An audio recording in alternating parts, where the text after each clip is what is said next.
கர்த்தருடைய வார்த்தைக்காக நம்ம கடந்து செல்வோம். ஆமென். மன மறுரூபமாக்கப்படுவதை குறித்து என்ன செய்கிறோம்? ஆமென். நம்ம கர்த்தருடைய வார்த்தையை தியானித்து கொண்டு வருகிறோம். நான் விசுவாசிக்கிறேன் உங்களுடைய மனங்கள் எல்லாம் ஆமென் இந்த நாட்களில் புதிதாக்கப்பட்டு கொண்டிருக்குன்னு தேவனுடைய விசுவாசத்தில் நான் நம்புகிறேன். ஹல்லேலூயா. ஆமாம், இன்னும் பல்வேறு காரியங்களை நம்ம கற்றுக்கொள்ள போகிறோம். எப்படி நம்முடைய மனதை நாம் என்ன செய்வது, புதிதாக்குவது. ஏன்னா ஒரு மனிதனுடைய மனதில் ஒரு வெளிச்சம் உதிக்கும் போது அவனுடைய சூழ்நிலையில் ஒரு பெரிய வெளிச்சம் உதிக்க ஆரம்பித்து விடும். ஹல்லேலூயா. கடந்த வாரம் நான் சொன்னேன் பார்த்தீங்களா, என்னன்னா அவன் இருக்கிற நிலைமையிலிருந்து தேவனிடத்திற்கு அவன் திரும்பும் போதே அவனுடைய தேவைகள் எல்லாம் என்ன செய்யப்படுகிறது, சந்திக்கப்படும். எழுந்து என் தகப்பனிடத்திற்கு நான் போவேன் என்ற வெளிப்பாடு, அந்த புத்தி என்னைக்கு அவன் மனதில் ஒரு வெளிச்சம் உதிக்குதோ அன்னைக்கு அவன் பாதி வெற்றியில் என்ன செஞ்சிட்டான், பாதி வெற்றிக்குள் நடந்துட்டான்னு அர்த்தம். ஆமென். ஸோ அப்போ அநேக நேரங்களில் தேவன் எல்லாவற்றையும் நமக்காக ஆயத்தப்படுத்தி தான் என்ன செஞ்சிருக்கிறாரு, வைத்திருக்கிறாரு. நாம் அதற்கு நேராக நம்முடைய மனதை என்ன செய்ய வேண்டும், திருப்பி நம்முடைய பயணத்தை நாம் ஆரம்பிக்கும் போது அதை நாம் அனுபவிக்க ஆரம்பிக்கிறோம். ஆமென். ஸோ அதனால ஒரு வெற்றியுள்ள ஒரு கிறிஸ்தவ வாழ்விற்கு நம்முடைய ஆவிக்குரிய வாழ்க்கை மாத்திரம் அல்ல, நம்முடைய இந்த மனமானது மிகவும் முக்கியமான ஒரு பங்கு என்ன செய்கிறது, வகிக்கிறது. ஹல்லேலூயா. நான் கடந்த வாரம் ஒரு எடுத்துக்காட்டு கூட சொன்னேன். என்னன்னா, நல்ல டாக்டரு இல்லையா, நல்ல ஆவிக்குரிய டாக்டர்னு வச்சுக்கோங்க, நல்லா ஜெபிக்கிறவர், நல்லா பைபிள் வாசிக்கிறவர், இலவசமா எல்லாத்தையும் என்ன செய்யறவர், எல்லாத்தையும் இலவசமா பண்ணக்கூடியவர். ஆனா அடிக்கடி அவர் என்ன ஆயிடுவாரு, மென்டல் ஆயிடுவாருன்னா நம்ம யாரும் என்ன செய்ய மாட்டோம்.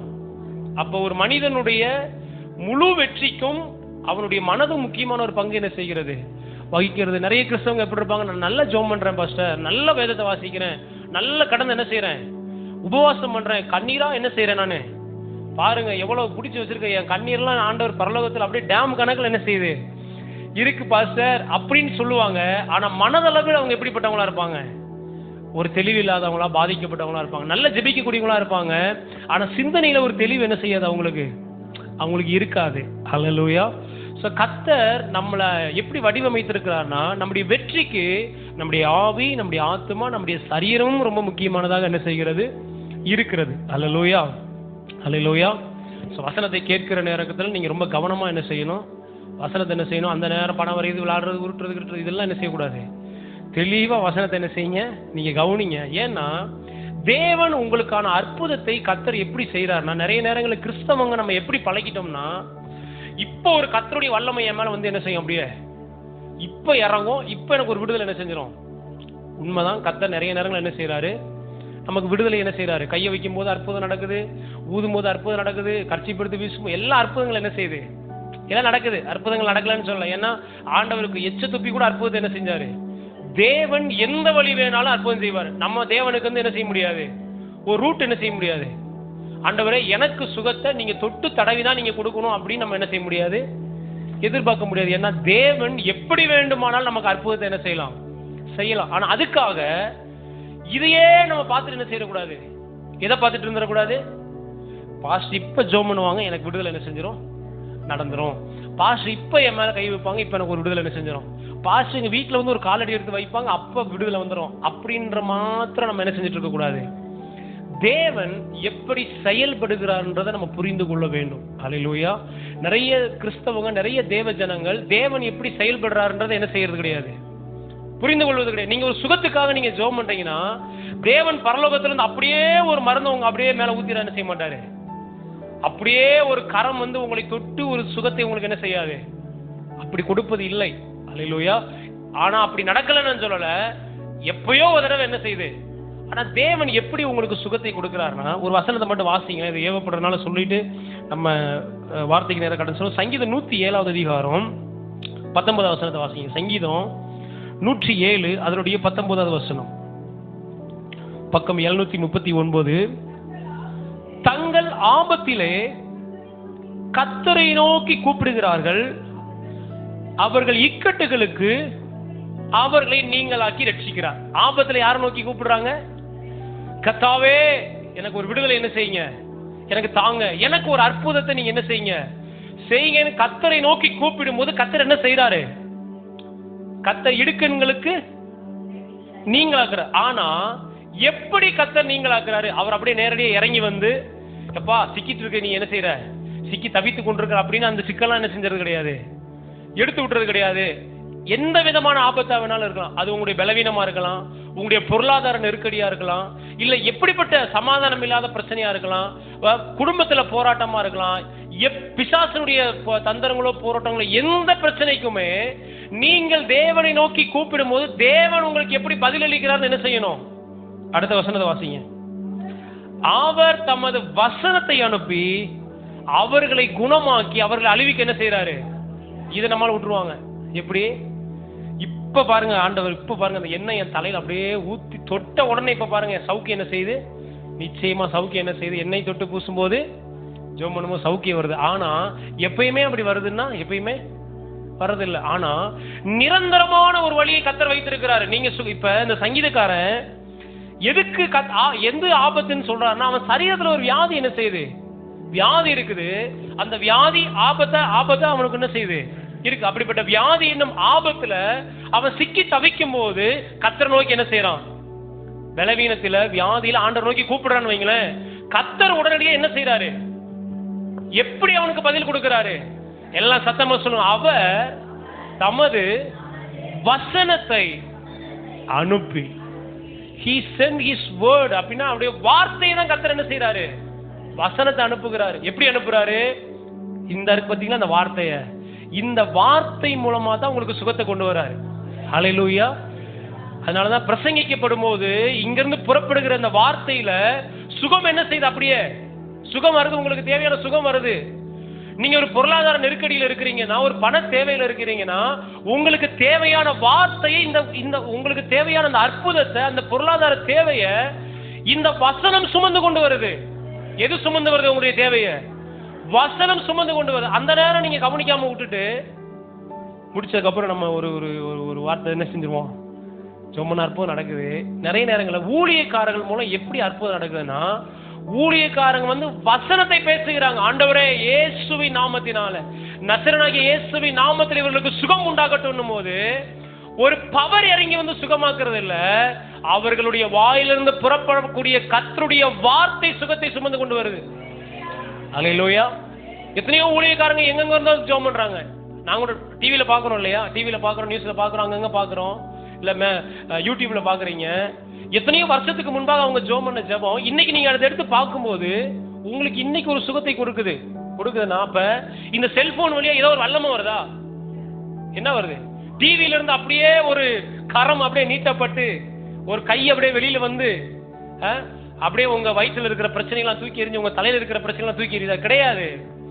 அந்த டிவிக்குள்ள இருந்து தேவனுடைய ஊழியர் பேசும்போது என்ன வெளிப்படுதுன்னா, அவர் வாயிலிருந்து புறப்படுகிற அந்த கர்த்தருடைய வார்த்தை தான் உங்களுக்கு சுகத்தை கொண்டு வருது. எல்லாம் சொல்லுங்க, எது சுகத்தை கொண்டு வருகிறது? கர்த்தருடைய வார்த்தை தான் சுகத்தை கொண்டு வருகிறது. எது எனக்கு பணத்தை நீங்க பணத்துக்காக ஜெபம் பண்றீங்க, நம்ம எல்லாரும் ஜெபம் பண்றோம், ஆண்டவரே எனக்கு பணத்தை என்ன செய்யுங்க, எனக்கு தாங்க, நீங்க ஜெபம் பண்ணீங்க. கர்த்தர் பரலோகத்துல இருந்து அப்படியே ஒரு நோட்டு கேட்டு அங்க இருந்து என்ன செய்யறது இல்ல, அனுப்புறது கிடையாது. அவர் அந்த வேலையை செஞ்சு அப்படின்னா கள்ள நோட் ஆயிரும். ஆமா இல்லையா? ஆமா. ஏன்னா பரலோகத்தினுடைய கவர்மெண்ட் வேற, இங்களுடைய கவர்மெண்ட்.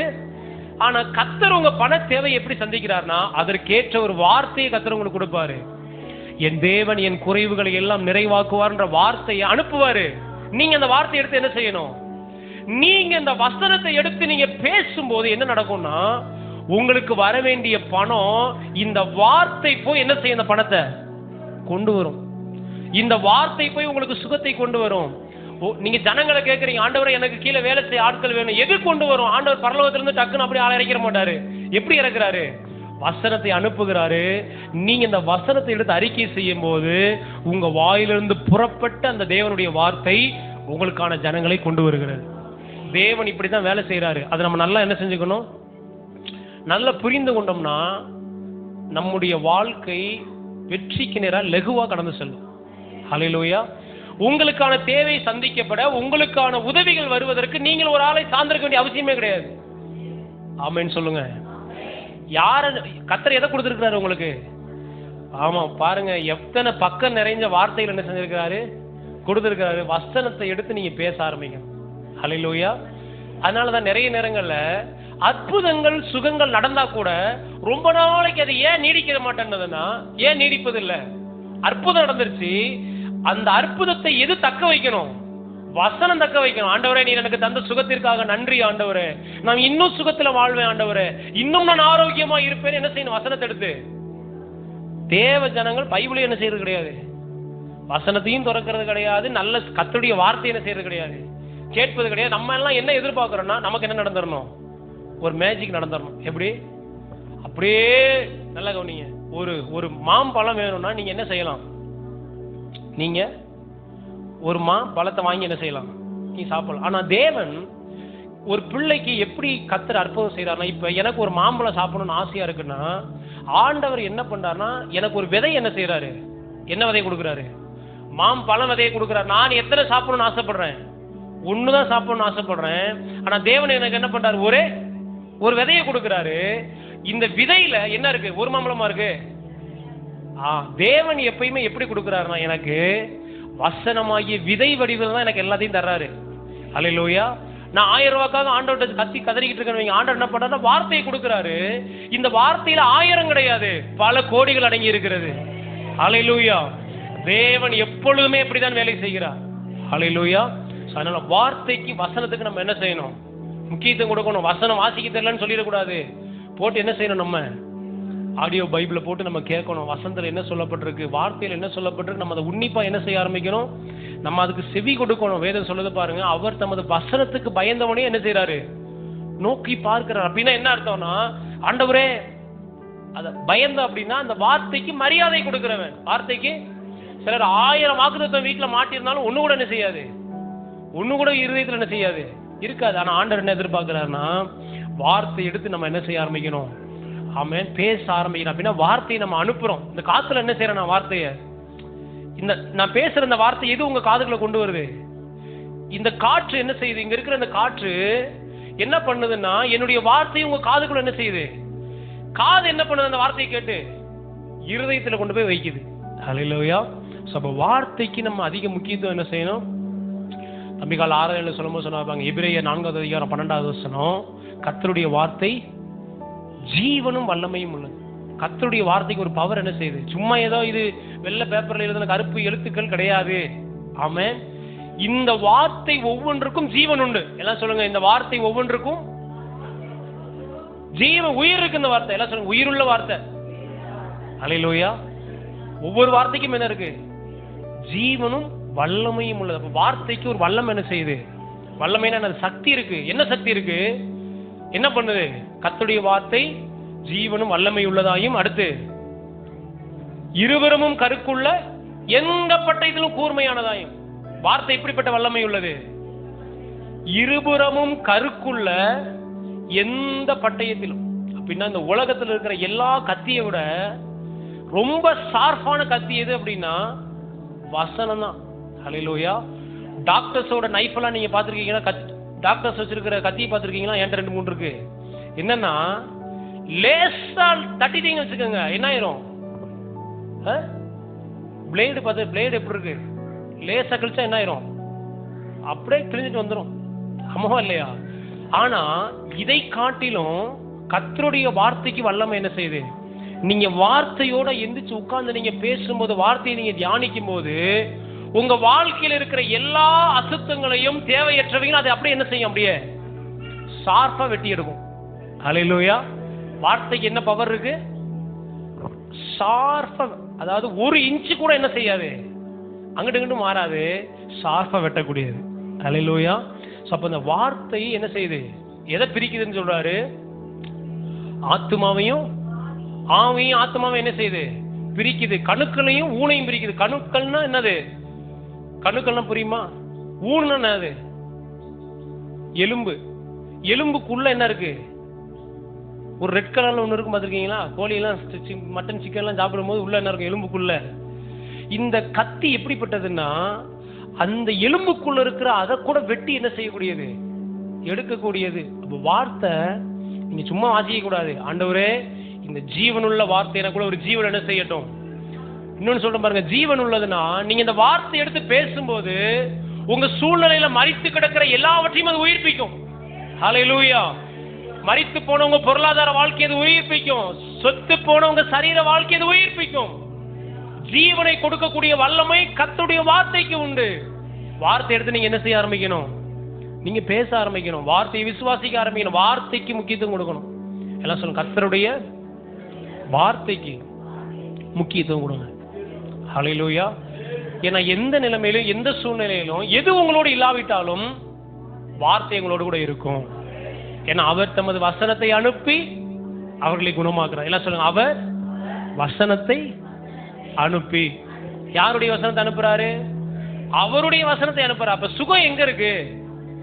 சுகத்துக்கு நீங்க எங்கேயும் போக தேவையில்ல. கர்த்தருடைய வார்த்தை எடுத்து நீங்க அறிக்கை செய்தாலே போதும்.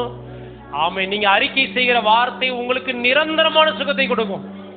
காலைல பாடணும் இல்லையா? யாவே ரொஃபேக்கான என்ன அர்த்தம்னா, தேவன் மருத்துவர். எப்படிப்பட்ட மருத்துவர்னா, ஒரு முறை அவர் சுகமாக்கினார்னா அதுக்கப்புறம் அந்த வியாதிக்கான அறிகுறி அந்த சரீரத்துல காணப்படுவதே கிடையாது. பெர்மனன்ட்டான ஒரு ஹீலிங்கை கொடுக்கிறவர். ஹல்லேலூயா. அப்படிப்பட்ட யாவே ரொஃபேக்கா நம்ம கூட இருக்கிறாரு, சுகத்தை தருவார். ஆமென். பொருளாதார தேவையோடு இருக்கிறீங்களா? என்ன பண்ணணும்? நீங்க என்ன செய்யணும்? வசனத்தை நீங்க காட்டுல வேலை செய்யறீங்க, போய் இல்ல நீங்க வாகனம் ஓட்டுறீங்க, என்ன தொழில் செய்தாலும், ஆண்டவரே நீர் என் வேலையை ஆசீர்வதித்து என்னை நீர் உயர்த்துவீர் ஆண்டவரே. உம்முடைய வார்த்தை சொல்லுது, என்னை நீர் வாளாக்காமல் நீர் தலையாக்குவீர் ஆண்டவரே. நான் கீழாகாமல் மேல் ஆவேன்ற வார்த்தையை நீங்க பேசுங்களேன். உங்களுக்கு உள்ள தேவைகள் நிச்சயமா சந்திக்கப்படும். ஹல்லேலூயா. என் தேவன் தம்முடைய ஐஸ்வர்யத்தின்படி என்னுடைய குறைவுகளை எல்லா மகிமையிலே நிறைவாக்குவார். இந்த வார்த்தையை நீங்க பேசுங்க. வராத பணம் வரும்ன்றேன் நானு. ஹல்லேலூயா. உங்களுக்கான உதவிகள் வரும். உங்களை தேடி ஜனங்கள் வருவாங்க. அற்புதங்கள் நடக்கும். மகிமையான காரியங்கள் நடக்கும். இதை விட்டுவிட்டு நம்ம என்ன செய்யக்கூடாது? தேவன் நிரந்தரமாய் வேலை செய்கிற பாதை இதுதான். ஹல்லேலூயா. மற்ற பாதைகளை அற்புதம் செய்கிறார். ஆனா எப்பயோ ஒரு தடவை தான் என்ன செய்யுது? எப்பயோ ஒரு தடவை தான் நடக்குது. ஆமென். ஆனா வார்த்தையை நம்புகிறவர்களுக்கு எப்பொழுதுமே நடக்குது. ஆமென். எல்லாம் சொல்லுங்க, எப்பொழுதுமே அற்புதம் உண்டு. அதான் சொல்ற பாருங்க, கிறிஸ்தவ வாழ்க்கை என்பது இன்னைக்கு எனக்கு 1000 ரூபாய் தேவை, எசப்பா தாங்க. நாளைக்கு எனக்கு 10,000 ரூபாய் தேவை, எசப்பா எனக்கு தாங்க அப்படின்னு ஒவ்வொரு நாளும் கேட்டு கேட்டு வாழுகிற ஒரு வாழ்க்கை அல்ல. இஸ்ரவேல் ஜனங்கள் வனாந்தரம் நடக்கும்போது ஒவ்வொரு நாளும் என்ன செஞ்சுட்டு இருந்தாங்க? கேட்டுட்டு இருந்தாங்களா இல்லையா? ஆண்டவரே இன்னைக்கு எங்களுக்கு மன்னா என்ன செய்யுங்க, இன்னைக்கு தாங்க. எங்களுக்கு கறி சாப்பிடும் போல ஆசையா இருக்கு, இன்னைக்கு கொடுங்க. ஆண்டவரே எங்களுக்கு தண்ணி இல்லை, இன்னைக்கு தண்ணி என்ன செய்யுங்க. பட் இதெல்லாம் கிறிஸ்தவ வாழ்க்கை. கிறிஸ்தவ வாழ்க்கை என்னன்னா கானானில் வாழ்கிற வாழ்க்கை. ஹல்லேலூயா. அங்க கேட்க வேண்டிய அவசியமே இல்ல. ஏனென்றால் அங்க பாலும் தேனும் வழிந்தோடுகிறது. எல்லாம் சொல்லுவோம், பாலும் தேனும் வழிந்தோடுகிறது. அப்படின்னா எல்லாமே நிரம்பி வழிகிற ஒரு வாழ்க்கை தான் கிறிஸ்தவ வாழ்க்கை என்பது. ஹல்லேலூயா. இது எப்படி நடக்கும்? வார்த்தை எடுத்து நம்ம அறிக்கை செய்யும் போது, வார்த்தை எடுத்து நம்ம நம்பும் போது, வார்த்தை எடுத்து நம்ம பேசும்போது அதற்கானவற்றை நம்ம என்ன செய்ய ஆரம்பிக்கிறோம்? பார்க்க ஆரம்பிக்கிறோம். ஹல்லேலூயா. ஸோ வார்த்தை ரொம்ப என்ன செய்யுது? ரொம்ப முக்கியமானது. வார்த்தைக்கு ஒரு தேவ பிள்ளை நீங்க முதலிடம் கொடுக்கணும். ஆமென். வசனத்தை எடுத்து நீங்க என்ன செய்யணும்? வாசிக்கணும். யோசியால ஒரு வசனம் சொல்லுது, நீ என்னுடைய வார்த்தையை மறந்தால் ஆகையால் நான் உன் பிள்ளைகள் என்ன செய்வேன்? கர்த்தருடைய வார்த்தையை நம்ம மறந்துட்டோம்னா, வார்த்தையை நம்ம வசனத்தை நம்ம விட்டுட்டோம்னு வச்சுக்கோங்களேன், வேதம் சொல்லுது நான் உன் பிள்ளைகளை என்ன செய்வேன்? மறப்பேன்றாரு. அப்ப வார்த்தை நம்ம என்ன செய்யணும்? வார்த்தை அதுக்காக இதை என்ன, இந்த மந்திர புக்கு மணி தலகணிக்கடியிலையும் கட்லுக்கடியிலையும் செல்ஃபுக்கு மேலையும் முதுகுக்கு மேலே தலைக்கு மேலேயும் வைக்கிறது சொல்லாண்டவர். இந்த வார்த்தை எடுத்து உங்க இருதயத்துல நீங்க வைக்கணும். ஹல்லேலூயா. நம்ம அப்பப்போ எடுத்து இது முத்தம் கொடுத்துக்கிறதுனால எந்த காரியம் என்ன செய்ய போறது இல்லை, நடக்க போறது கிடையாது. சிலர் எப்பயும் முத்தம் கொடுத்துட்டே செய்வாங்க. வசனத்துக்கு பைபிளுக்கு சோத்திரம்ப்பா நன்றியாப்பா அப்படின்னு என்ன செய்வாங்க. அப்படி சொல்றதுனால எதுவும் என்ன செய்ய போறது இல்லை. இல்ல, வார்த்தையை எடுத்து இருதயத்துல நீங்க விதைக்க வேண்டும். ஹல்லேலூயா. இருதயமாகிய நிலத்தில் நீங்கள் விதைக்கும் போது விதைக்கப்பட்ட இந்த விதையானது, இந்த வார்த்தையானது உங்க வாழ்க்கையில 100 மடங்கு பலனை கொடுக்கும். நான் சொல்லுகிறேன், எதுலையும் இன்வெஸ்ட்மெண்ட் பண்ணி தோற்று போனவருக்கான வார்த்தை எடுத்து இன்வெஸ்ட்மெண்ட் பண்ணவங்க தோற்று போனதே அல்ல. ஹல்லேலூயா. ஸோ வார்த்தைக்கு என்ன செய்யுங்க? வார்த்தையை உன்னிப்பாய் கவனிங்க. பிரசங்கங்களை நல்லா கவனிங்க. இன்னைக்கு கேட்டு போய் அடுத்த வாரம் யோசிக்க கூடாது. காலையில வரும்போது போன வாரம் என்ன சொன்னாருன்னு யோசிக்க கூடாது. இது போய் என்ன செய்யணும்? அடுத்த வாரங்களை நான் பேச போறேன் பாருங்க. எப்படி நம்முடைய மனதை நம்ம என்ன செய்வது? புதிதாக்குவது. எப்படி புதிதாக்குவது? கர்த்தருடைய வார்த்தையை தியானிப்பதனால நம்ம மனம் என்ன செய்கிறது?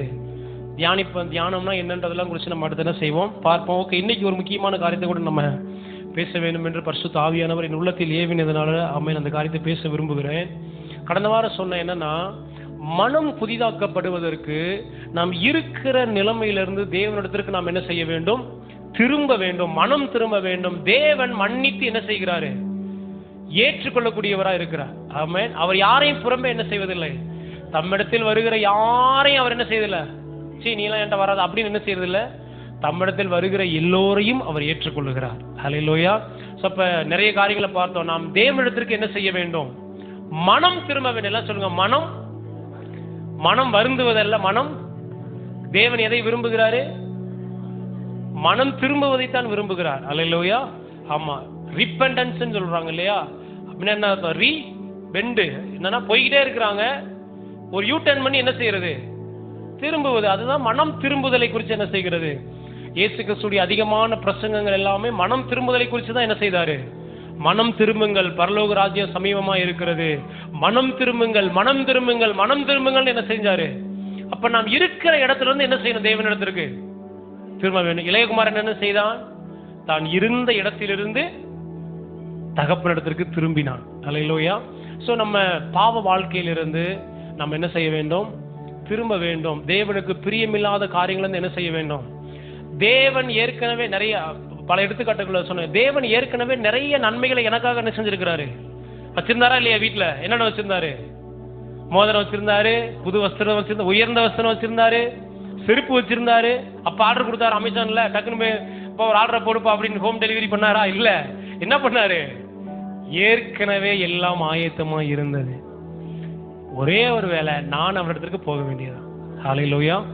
பக்கத்துல பாசல, உங்க வாழ்வைக்கான எல்லாவற்றையும் தேவன் ஏற்கனவே ஆயத்தப்படுத்தி வைத்திருக்கிறார். ஹல்லேலூயா. இனி 10 வருஷம் கழிச்சு உங்களுக்கு என்ன தேவைன்னு இன்னைக்கு உங்களுக்கு தெரியவே தெரியாது, ஆனா தகப்பனுக்கு தெரியும். ஹல்லேலூயா. ஏற்கனவே என்ன செய்யறாரு, அவரு ஏற்கனவே ரெடியா வச்சிருக்கிறாரு. இப்ப நான் என்ன செய்யணும், தகப்பனிடத்திற்கு திரும்பி என்ன செய்யணும், போக வேணும். இது ரொம்ப முக்கியமான ஒரு காரியம். அதை குறித்து நான் தியானித்துக் கொண்டிருக்கும் போது இன்னொரு காரியத்தை ஆண்டவர் என்ன செய்தார் என்னோடு. போன வாரம் இந்த மெசேஜ் நான் கொடுத்துக்கிட்டு இருக்கும் போதே இன்னொரு காரியத்தை ஆண்டவர் பேசினார். ஆனா நேரம் இல்லாதனால நான் என்ன செய்துட்டேன், அப்படியே முடிச்சுட்டேன். கடந்த கால வாழ்க்கையிலிருந்தும் நாம் தேவனிடத்திற்கு என்ன செய்ய வேண்டும், நாம் திரும்ப வேண்டும். எல்லாம் சொல்லுங்க, கடந்த கால வாழ்க்கையிலிருந்து தேவனிடத்திற்கு நாம் என்ன செய்யணும் பாருங்க. ஓகே, கடந்த கால வாழ்க்கையிலிருந்து நம்ம என்ன செய்ய வேண்டும், திரும்ப வேண்டும். ஒரு வசனத்தை எடுத்து வாசிங்க. ஏசாயா 43வது அதிகாரம் அதனுடைய 18வது வசனம். ஏசாயா 43. முந்தினவைகளை நினைக்க வேண்டாம், பூர்வமானவைகளை சிந்திக்க வேண்டாம். எல்லாம் சொல்லுங்க, முந்தினவைகளை நினைக்க வேண்டாம், பூர்வமானவைகளை சிந்திக்க வேண்டாம். ஹல்லேலூயா. உங்களுடைய ஆசீர்வாதத்திற்கு, தேவன் உங்களுக்காக வைத்திருக்கிற உயர்வுகளுக்கு, தேவன் உங்களுக்காக வைத்திருக்கிற நன்மையான வாழ்க்கைக்கு எது ஒரு தடையாக இருக்குன்னா, கடந்த காலத்துல உங்களுக்கு நடந்த சில நிகழ்வுகள் என்ன செய்யுது, தடையா இருக்கு. ஆமென். பாருங்க, சில நேரங்கள்ல சில காரியங்களை நம்ம மனதிலிருந்து எடுத்து என்ன செய்ய முடியல, போடவே முடியல. முந்தினவைகள்லாம் என்னது, முந்தினதுனா சமீபத்தில் நடந்ததுன்னு அர்த்தம். இது 10 வருஷத்துக்கு முன்னாடி இல்ல, அதெல்லாம் ரொம்ப முன்னாடி இல்லையா. நேற்றுக்கு என்ன நடந்துச்சு, முந்தா நேத்து என்ன நடந்துச்சு, போன வாரம் என்ன நடந்துச்சு தெரியுமா, 2 வருஷத்துக்கு முன்னாடி என்ன பேசுனீங்க தெரியுமா, இதெல்லாம் என்னது, முந்தினவைகள். பூர்வமானவைகள் என்ன தெரியுமா, நான் 8 வயசா இருக்கும் போது நீங்க என்ன செஞ்சீங்க தெரியுமா, நான் 17 வயசா இருக்கும் போது நீங்க என்ன எப்படி பேசுனீங்க தெரியுமா, என்ன இதெல்லாம் என்னது, பூர்வமானவைகளை என்ன செய்ய வேண்டாம். முந்தினவைகளை நினைக்க வேண்டாம். நினைவு எங்க வருது, எங்க இருக்கு நினைவு, மனதில் இருக்கு. சிந்திக்கிறது எங்க இருக்கு, மனதில் தான் இருக்கு. அப்ப புதிய அடுத்த வசனத்தை பாருங்க. இதோ நான் புதிய காரியத்தை செய்கிறேன், இப்பொழுதே அது தோன்றும். போதும், இதோ நான் என்ன செய்கிறேன், புதிய காரியத்தை செய்கிறேன். எப்ப தோன்றும், இப்ப. எல்லாம் சொல்லுங்க, எனக்கான நன்மை இப்பொழுது ஆயத்தமா இருக்கிறது, இப்ப ரெடியா இருக்கு, இன்னைக்கு எனக்கு கிடைக்கும். எப்ப கிடைக்கும், இன்னைக்கு கிடைக்கும். ஆனா எப்ப கிடைக்குது, முந்தினவைகளை நான் என்ன செய்ய வேண்டும், நினைக்காம இருக்கணும். பூர்வமானவைகளை நான் என்ன செய்ய வேண்டும், சிந்திக்காம இருக்கணும். நிறைய நேரங்கள்ல நீங்க ஆசீர்வாதத்தை பெற்றுக்கொள்ளாமல் போவதற்கு தேவன் காரணம் அல்ல. தேவன் ஏற்கனவே இப்ப செய்யறேன்றாரு. ஆண்டவர் என்ன சொல்றாரு, இன்னைக்கு செய்யறேன்பா, ஆனா உன்கிட்ட என்ன இருக்கு, முன்னே நினைச்சுக்கிட்டு இருக்க, எத்தனையோ வருஷத்துக்கு முன்பாக நடந்ததை என்ன செஞ்சுக்கிட்டு இருக்க, பூர்வமானவைகளே என்ன செஞ்சுக்கிட்டு இருக்க பாருங்க. அந்த 15 வருஷத்துக்கு முன்னாடி என் வாழ்க்கையில ஒரு சம்பவம் நடந்துச்சு பாருங்க, என் வாழ்க்கையே போச்சுங்க. அந்த ஒரு 7 வருஷத்துக்கு முன்னாடி ஒன்று நடந்துச்சு பாருங்க, அதனால என்ன ஆகி போச்சுங்க, அன்னைக்கே போச்சுங்க அப்படின்னு என்ன செய்வாங்க, எதை குறித்து யோசிச்சுட்டு இருப்பாங்க, எல்லாம் சொல்ல முந்தினதை யோசிச்சுக்கிட்டு இருக்கிறது. அப்புறம் என்ன பண்றது, பூர்வமானவைகளே சிந்தித்து கொண்டிருக்கிறது. எப்படி அது போனது என்ன செஞ்சிருச்சு, போனது போச்சு. ஆனா அதையே யோசிச்சுக்கிட்டு என்ன செய்யுது இருக்கும்போது, நல்லா கவனிங்க, இன்றைக்கு நான் பெற்றுக்கொள்ள வேண்டிய புதிய நன்மைகளை, ஆசீர்வாதத்தை நான் இழந்து போகிறேன். அல்லேலூயா. நிச்சயமா சொல்றேன் பாருங்க, வாழ்க்கை பயணத்துல எத்தனையோ நல்ல கெட்ட காரியங்கள் என்ன செய்யுது நடக்குது. சிலர் என்ன செய்வாங்கன்னா கெட்டதை மட்டும் என்ன செஞ்சிடறது இல்ல, வாழ்க்கையில் நடந்த சில நல்லதை மட்டுமே பிடிச்சுக்கிட்டு இருப்பாங்க. ஆனா இன்னைக்கு நடக்க வேண்டிய சில காரியத்தை என்ன செய்ய மாட்டாங்க. 15 வருஷத்துக்கு முன்னாடி பாருங்க, நான் சம்பாதிச்சு உழைச்சேன் பாருங்க, கையில அப்படி பணம் என்ன செஞ்சுச்சு, கொட்டுன்னு கொட்டுச்சுங்க. இன்னைக்கு என்ன இல்ல, அப்ப ஏற்கனவே நடந்த ஒரு காரியத்தை நினைச்சுக்கிட்டு இப்ப என்ன செஞ்சுக்கிட்டு இருக்கோம். இன்னைக்கு உள்ள வாழ்க்கையை நம்ம அந்த தாக்கத்திலே நம்ம என்ன செய்து கொண்டிருக்கிறோம், வாழ்ந்து கொண்டிருக்கிறதுனால தேவன் வைத்திருக்கிற ஆசீர்வாதங்களை, நன்மைகளை என்னால் பெற்று அனுபவிக்க முடியல. 10 வருஷத்துக்கு முன்னாடி நீ என்ன பேசணும் தெரியுமா, மறந்துட்ட நினைக்கிறியா நீ, இருதயத்தில் அப்படியே என்ன வச்சிருக்கேன், யானை பகன் வாங்கல. எப்படி யானை என்ன செய்யுமா, அப்படியே உண்மையா பொய்யான்னு தெரியல, ஆனா யானை என்ன செய்யுமா, ஏதாவது ஒண்ணு பண்ணிட்டாங்கன்னா அது இருதயத்திலே என்ன செஞ்சிருக்குமா, அப்படியே வச்சிருந்து எத்தனை வருஷம் கழிச்சு வந்தாலும் பழி வாங்குமா. அது என்னது, யானை பகை. யானை பகை என்ன, யானை பகை அதை விட பெரிய பகை எனக்குள்ள என்ன செய்யுது, யானை கூட மறந்துட்டா நான் என்ன செய்ய மாட்டேன், நீ எனக்கு செஞ்சதை மறக்க மாட்டேன். நம்ம இப்படி வாழும்போது உண்மையை சொல்றேன் பாருங்க, புதிதாய் தேவன் எனக்கு வச்சிருக்கிற சில நன்மைகளை நான் என்ன செய்யறேன், இழந்து போகிறேன். அல்லேலூயா. அதான் வேதம் தெளிவாய் சொல்லுது, முந்தினவைகளை நீ என்ன செய்ய வேண்டாம், நினைக்க வேண்டாம், பூர்வமானவைகளை நீ என்ன செய்ய வேண்டாம், சிந்திக்க. நிறைய நேரங்கள் பாருங்க, கடந்த காலத்தில் நடந்த கசப்புகளை, நமக்கு ஏற்பட்ட காயங்களை, நமக்கு ஏற்பட்ட தோல்விகளை, நம்ம வாழ்க்கையில் நடந்த சில துக்கமான சம்பவங்களையே நினைச்சு என்ன செய்யறது, அதுலயே வாழ்றது, அதுலயே ஐயோ இப்படி நடந்து போச்சு. திடீர்னு பிரியமானவர்கள் யாரும் இறந்து போயிருப்பாங்க, நேசிக்கிற இறந்துருப்பாங்க, இல்ல திடீர்னு நஷ்டங்கள் ஏற்பட்டிருக்கும், தோல்விகள் வந்திருக்கும். இது என்ன செய்யும், நம்ம மைண்ட்ல அப்படியே இருக்கும்போது நாளைக்கு தேவன் வைத்திருக்கிற நன்மையை நான் என்ன செய்யறேன், நான் இழந்து போறேன். அதனால என்ன செய்யணும், அதை எல்லாம் சொல்லுங்க, முந்தினதை நினைக்க வேண்டாம், பூர்வமானதை சிந்திக்க வேண்டாம். இன்னைக்கு தேவன் எனக்காக புதிய ஒரு காரியத்தை வச்சிருக்கிறார். ஹல்லேலூயா. அதனால கடந்த கால கசப்புகளை, வைராக்கியங்களை நம்ம என்ன செய்ய வேண்டும், நம்ம மறக்க வேண்டும். ஹல்லேலூயா. இன்னொரு காரியம், நம்ம மறக்க முடியாம இருப்பதற்கு ஒரு காரணம் என்னன்னா, அதை நம்ம மன்னிக்கலன்னு அர்த்தம். என்னது, மன்னிக்காம சில காரியத்தை இருந்தோம்னா அது என்ன செய்யாது, நம்ம மைண்டை விட்டு போகாது. ஒருவேளை நமக்கு விரோதமா நிறைய நபர்கள் தீமை செய்திருக்கலாம், நமக்கு அநீதியான சில காரியங்கள் இழைக்கப்பட்டிருக்கலாம், இல்லையா நம்மளை ஏமாற்றிருக்கலாம், உதவி செய்தவர்கள் கைவிட்டு போயிருக்கலாம். ஆனா இதையே நினைத்து கொண்டு என்ன செய்யறது, நம்ம வாழும்போது புதிய காரியத்தை நம்ம என்ன செய்கிறோம், நம்ம இழந்து போகிறோம். அல்லேலூயா. இப்ப தீர்க்கதரிசி என்ன சொல்றாருன்னா, முந்தினதை நீ என்ன செய்யாத, பக்கத்துல பஸ் முந்தினது நினைக்க வேண்டாம், பூர்வமானதை சிந்திக்க வேண்டாம். அது நடந்துச்சு, ஏதோ கசப்பான காரியங்கள் இல்லையா, ஏற்றுக்கொள்ள முடியாத காரியங்கள் நம்ம வாழ்க்கையில் என்ன செய்தது, நடந்தது. ஆனா அதையே சிந்தித்துக் கொண்டு, அதையே நினைத்து கொண்டு நம்ம இருக்கும்போது நாளைக்கான ஒரு மகிமையான எதிர்காலத்தை நாம் என்ன செய்கிறோம், சீரழிக்கிறோம், நம்ம அழித்து போடுகிறோம். அப்ப அதை என்ன செய்யணும், நம்ம இன்னொரு வசனத்தை கூட வாசிங்க, பிலிப்பியர் 3வது அதிகாரத்துல அப்போஸ்தலனாகிய பவுல் இங்க ஒரு காரியத்தை என்ன செய்யறாரு, முக்கியமான ஒரு காரியத்தை சொல்றாரு பாருங்க. பிலிப்பியர் 3வது அதிகாரம், 3வது அதிகாரம் அதனுடைய 12வது வசனத்தையே வாசிங்க. 12, பிலிப்பியர் 3:12. நான் அடைந்தாயிற்று அல்லது முற்றிலும் தேறினவனானேன் என்று எண்ணாமல், கிறிஸ்து இயேசுவினால் நான் எதற்காக பிடிக்கப்பட்டேனோ அதை நான் பிடித்துக் கொள்ளும்படி ஆசையா என்ன செய்கிறேன், தொடருகிறேன். சகோதரரே, நான் அதை பிடித்துக் கொண்டேன் என்று நான் என்ன செய்கிறதில்லை, எண்ணுகிறதில்லை. ஒன்று செய்கிறேன், பின்னானவைகளை மறந்து முன்னானவைகளை நாடி கிறிஸ்து இயேசுவுக்குள் தேவன் அழைத்த பரம அழைப்பின் பந்தய பொருளுக்காக இலக்கை நோக்கி. பாருங்க, அப்போஸ்தலனாகிய பவுல் புதிய ஏற்பாட்டில் மிகவும் முக்கியமான ஒரு நபர். அல்லேலூயா. அப்போஸ்தலனாகிய பவுல் ரட்சிக்கப்படலைன்னா புதிய ஏற்பாட்டுல பாதி என்ன செய்யாது, இருந்திருக்காது. எத்தனையோ தேசங்களுக்கு ஆசீர்வாதமாய் பவுல் என்ன செஞ்சிருக்கிறாரு, மாறி இருக்காரு. எத்தனையோ லட்ச ஜனங்கள் ரட்சிக்கப்பட கர்த்தர் என்ன செஞ்சிருக்கிறாரு, பயன்படுத்தி இருக்கிறார். ஆனா இந்த அப்போஸ்தலனாகிய பவுலுடைய வாழ்க்கையை நீங்க கொஞ்சம் கவனிச்சு பார்த்தீங்கன்னா, அவனுடைய வாழ்க்கையை நீங்க திரும்பி பார்த்தீங்க அப்படின்னா, சவுல் மிகவும் கொடூரமான மிருக குணம் படைத்த ஒரு நபர். யாரு? பவுலா இருக்கிற போது அல்ல, சவுலா இருக்கும் போது அவர் எப்படி இருக்கிறாரு, ரொம்ப கொடூரமான மிருக குணம் படைத்தவர். எப்படி மிருக குணம் படைத்தவர்னா, தேவனுக்காக பக்தி வைராக்கியமா இருக்கிறேன் என்று சொல்லி என்ன பண்றாரு, எத்தனையோ ஆயிரக்கணக்கான மக்களை அவர் கொன்று என்ன செய்கிறாரு, கொன்று குவிக்கிறாரு, கொல்றாரு பயங்கரமா.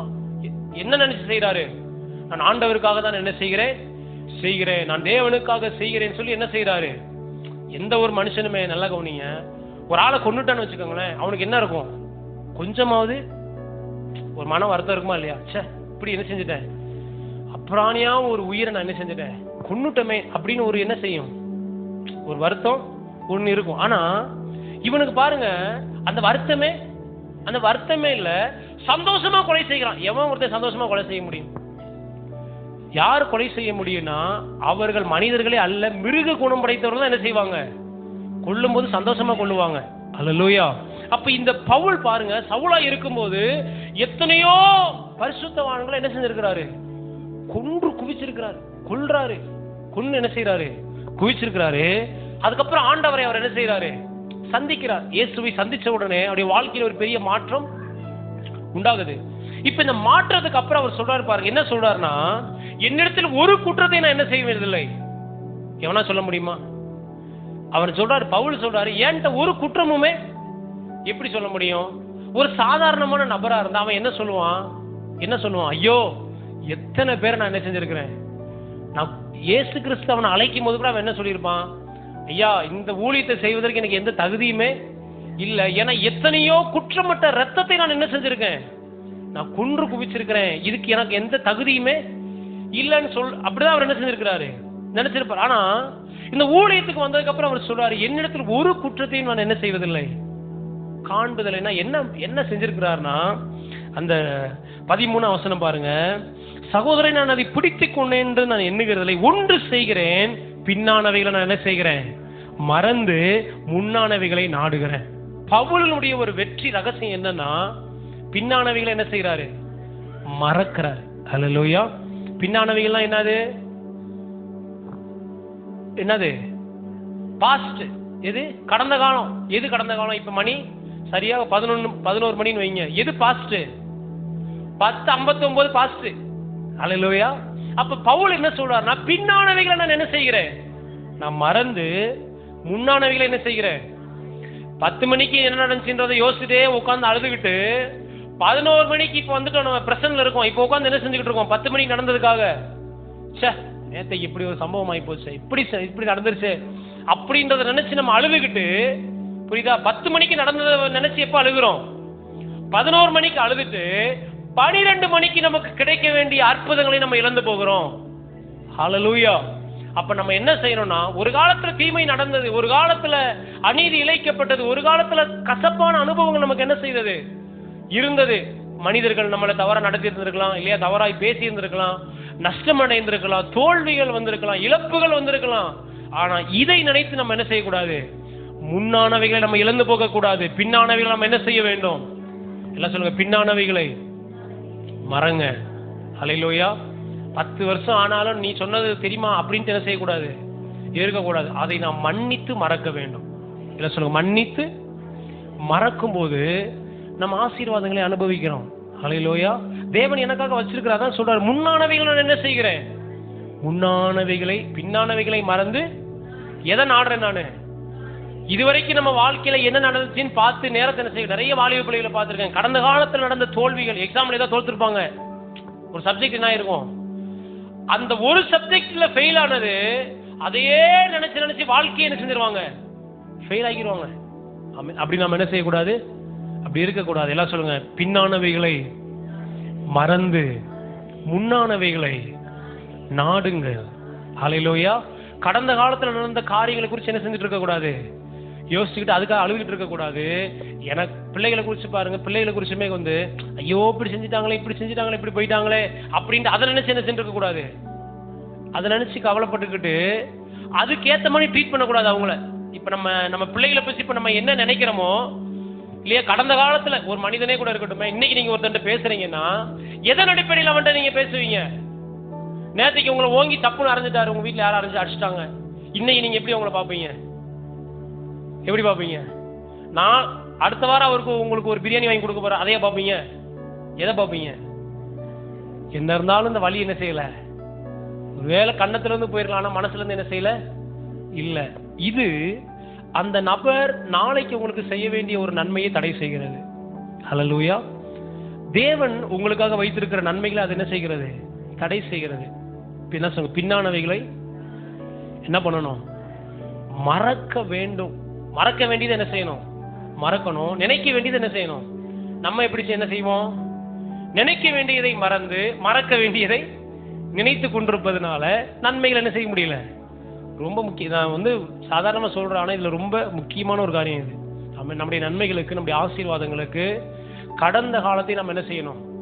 எங்க அப்பா அம்மா பாருங்க, இப்படி ஒரு இதை என்ன செஞ்சுட்டாங்க என் வாழ்க்கையில, இப்படி ஒரு மனுஷனை கட்டி வச்சுட்டாங்க, இப்படி ஒரு பொண்ணை கட்டி வச்சுட்டாங்க, இப்படி ஒரு ஸ்கூல்ல சேர்த்து விட்டாங்க, இப்படி ஒரு காரியத்தை எனக்கு என்ன செஞ்சுட்டாங்க. கிடையாதுங்க. அதை நீங்க என்ன செய்யுங்க? மறங்க. நாளைக்கு நீங்க எப்படி இருக்க வேண்டியன்றதை இப்ப யோசிங்க. ஹல்லேலூயா. நேற்றுக்கு உங்க பிள்ளைங்க என்ன செஞ்சாங்கன்றதை விட்டுருங்க. நாளைக்கு உங்க பிள்ளை எப்படி இருக்க வேண்டியன்றதை எடுத்து என்ன செய்யுங்க? பேச ஆரம்பிங்க. கடந்த காலத்தை பத்தியே பேசிட்டு இருக்க கூடாது பிள்ளைகள்ட்ட. எப்படி ஒரு வருஷத்துக்கு முன்னாடி நின்று அநியாயம் செஞ்சது எனக்கு தெரியாதா அப்படின்னு என்ன செய்வாங்க? அப்படியே பேசி அதை இன்னும் என்ன செய்யறோம்? நம்ம லேசா இருக்கிறோம், இன்னும் கொஞ்சம் ஆழமா என்ன செய்யறோம்? அது இன்னும் கொஞ்சம் வளரும்படி தண்ணி ஊத்துக்கிறோம். ஹல்லேலூயா. எல்லாம் சொல்லுங்க, பின்னானவைகளை மறக்கணும், முன்னானவைகளை நாட வேண்டும். ஹல்லேலூயா. ஆதியாகமம் 41வது அதிகாரத்தை எடுங்களேன். சுருக்கமா சில காரியங்களை சொல்லி முடிக்க விரும்புகிறேன். ஆதியாகமம் 41 அதனுடைய 51வது வசனம்.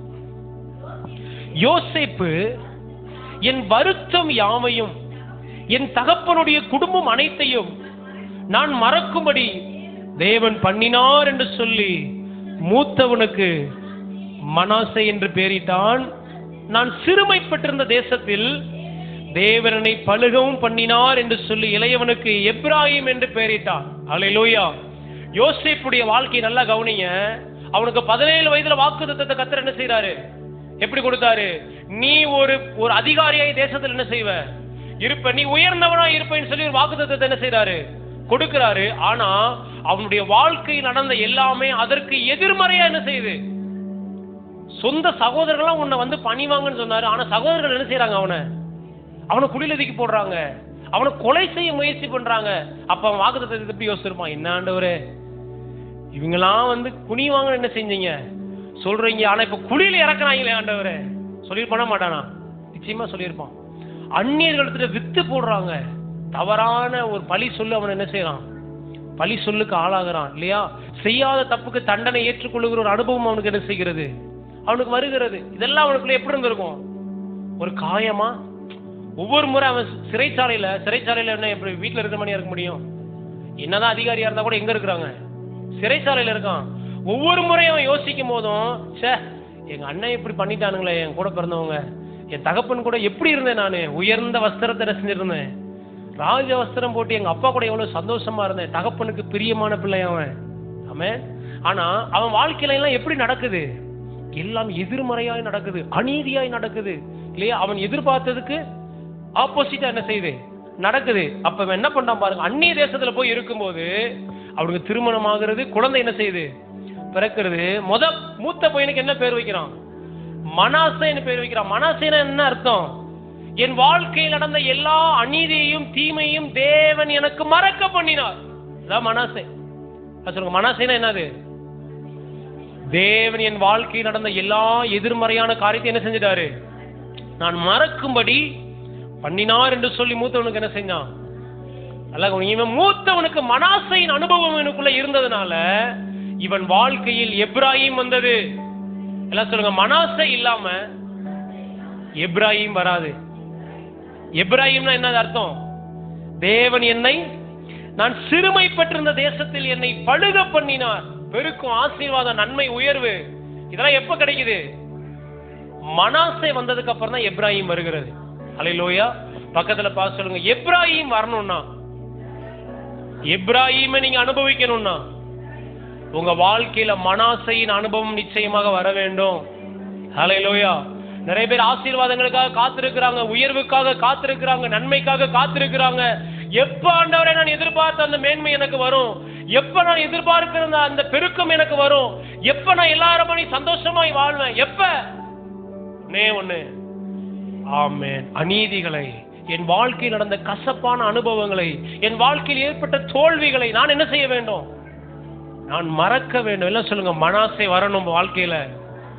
மனாசே வந்துருச்சுன்னா எப்ராஹிமுக்காக நீங்க ரொம்ப நாள் காத்திருக்க வேண்டியது இல்ல, எப்ராஹிம் உடனே வரும். எல்லாம் சொல்லுங்க, மனாசே வரதான் தாமதிக்குது. மனாசையின் அனுபவம் தான் நம்மள என்ன செய்யுது? எல்லாம் சொல்றது நல்லதான் இருக்கு, ஆனா என்ன செய்ய முடியல? மறக்க முடியலையே, மன்னிக்க முடியலையே, நேசிக்க முடியலையே. இல்ல, மனாசை அனுபவத்துக்குள்ள நீங்க வந்துட்டீங்கன்னா உடனடியாக உங்களுக்கு ஒரு எப்ராஹிம் அனுபவம் உண்டு. ஹல்லேலூயா, ஹல்லேலூயா. நம்ம இந்த எப்ராஹிமை எதிர்பார்த்து காத்திருக்கிறோம், ஆனா இந்த மனாசையின் அனுபவத்திற்கு நம்ம என்ன செய்வதில்லை? நம்மை விட்டு கொடுப்பதில்லை. ஹல்லேலூயா. யோசேப்பு பாருங்க, அவன் முற்றிலும் என்ன செஞ்சிட்டான்? கடைசி அதிகாரத்தில் நீங்க வாசித்து பார்த்து, அந்த கடைசிக்கு முந்தின அதிகாரத்தை நீங்க வாசித்து பார்த்தீங்கன்னா, அவங்க அப்பா மரிச்சு அடக்கம் பண்ணப்பட்டு திரும்ப தேசத்துக்கு என்ன செய்யறாங்க? வந்த உடனே சகோதரர்கள் என்ன செய்யறாங்க? ஆள் அனுப்புறாங்க. எப்படி? இப்பா அண்ணன் மாதிரி ஏதோ தெரியாம என்ன செஞ்சுட்டாங்க, அதெல்லாம் நீ என்ன செய்யாத, நீ மனசுல வைக்காதன்னு என்ன செய்யறாங்க? சொல்றாங்க. ஆனா யோசேப்பு அதை எப்படி ஹேண்டில் பண்றாரு பாருங்க. இன்னைக்கு என்ன செஞ்சிருப்போம்? இருங்களா, அப்பா மட்டும் போட்டும், அதுக்கப்புறம் பாருங்க உங்களுக்கு வட்டி முதலமா என்ன செய்யுது? சேர்த்து கொடுக்குறேன் பாரு, என்ன ஆக போறீங்கன்னு என்ன செஞ்சிருக்கலாம்? சொல்லிருக்கலாம்ல, சொல்லிருக்கலாமா வேணாமா? சொல்லிருக்கலாம். ஆனா பாருங்க, இவன் அதை எதையுமே என்ன செய்யல. 50வது அதிகாரம் 15வது வசனம் பாருங்க.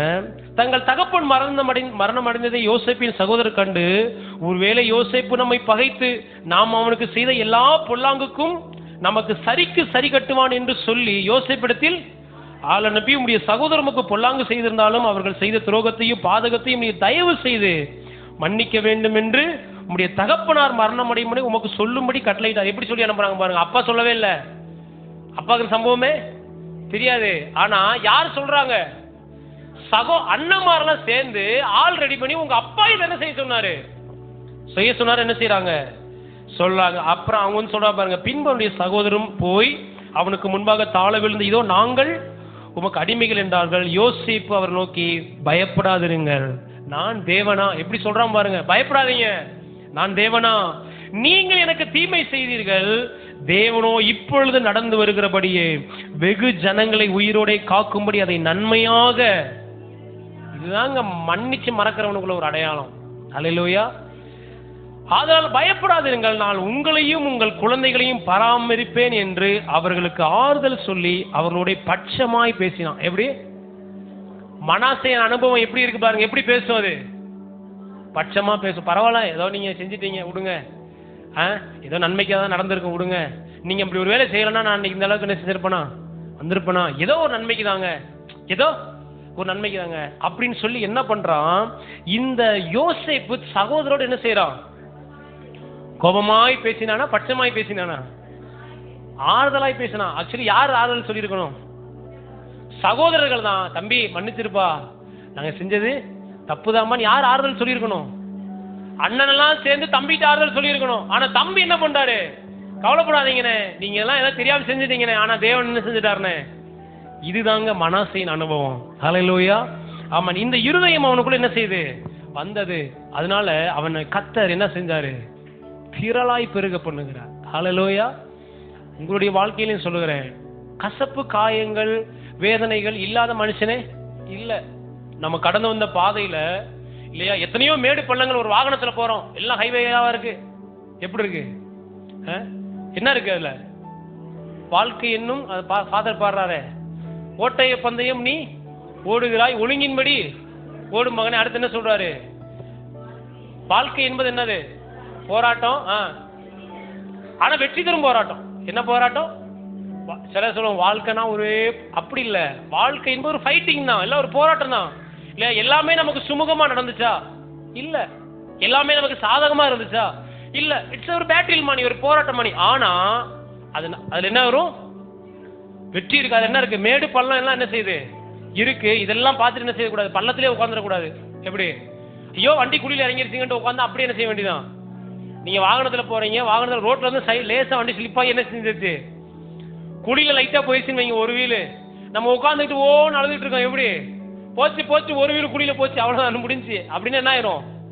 அங்கேயே இருக்க வேண்டியதான் இல்லையா? மேடு பள்ளங்கள் வருகிறது. ஆனா அவைகள் எல்லாவற்றையும் நம்ம தாண்டி வெற்றிக்கு நேரா நம்முடைய பயணத்தை தொடர வேண்டும். ஹல்லேலூயா. நடந்து போறீங்க, திடீர்னு சட்டையில அழுக்காயிருச்சு, அங்கேயே உட்காந்து ஐயோ போச்சு அவ்வளவுதான், சட்டை போச்சு அவ்வளவுதான் உட்காந்துருக்கீங்களா? என்ன பண்றீங்க? இப்பெல்லாம் அப்படியே விளம்பரத்தெல்லாம் பாத்தீங்கன்னா ஒரு செகண்ட்ல பல வெள்ளையாரமா இருக்கு. என்ன இருக்கு? லிக்யூட் எல்லாம் என்ன செஞ்சிருக்கு? எக்ஸல்ரா பவர்ன்றா அது இதுன்னு என்ன செய்யுது? ஆனா போட்டு பார்த்தா அப்படி ஒண்ணும் தெரியல. ஆனா விளம்பரம் எப்படி வருது? அந்த விளம்பரத்தை பார்க்கும் போது எப்படி இருக்கு? வா இவ்வளவு வெண்மையாவா? அந்த மாதிரி என்ன செய்யறோம்? வாங்கி என்ன செய்யறோம்? போட்டு கலரா இருந்தா கூட என்ன செய்யறோம்? கரை பிடிச்சா என்ன செய்யறோம்? அது என்னது உங்க இந்த கரை எடுக்கிறதுக்கு ஒன்று யூஸ் பண்றாங்களே, ஒன்று இங்க ஒரு லிக்விட் மாதிரி யூஸ் பண்றாங்கம்மா. கிறிஸ்டியன் இல்லை, மோர்கோ. என்ன பண்றாங்க? வாங்காதவங்க வாங்கி அதெல்லாம் யூஸ் பண்ணி பாருங்க. ஆமா கரையெல்லாம் என்ன செஞ்சிருது? ஆமா கலர் சட்டையெல்லாம் வெள்ளை வெள்ளை சட்டையா மாத்திருங்க. ஹல்லேலூயா. மோர்கோ என்ன செய்யுங்க? நான் சொல்றேன், அதை காட்டிலும் மனாசைவை நீங்க பயன்படுத்துங்க. ஹல்லேலூயா. உங்க வாழ்க்கை வெண்மையாக மாறிவிடும். ஆமென். உங்க வாழ்க்கை வெற்றிக்கு நேராக கடந்து செல்ல ஆரம்பிக்கும். ஹல்லேலூயா. கடந்த கால தோல்விகளை நின்று செஞ்சிடக்கூடாது. இதனால போச்சுங்க அன்னைக்கு.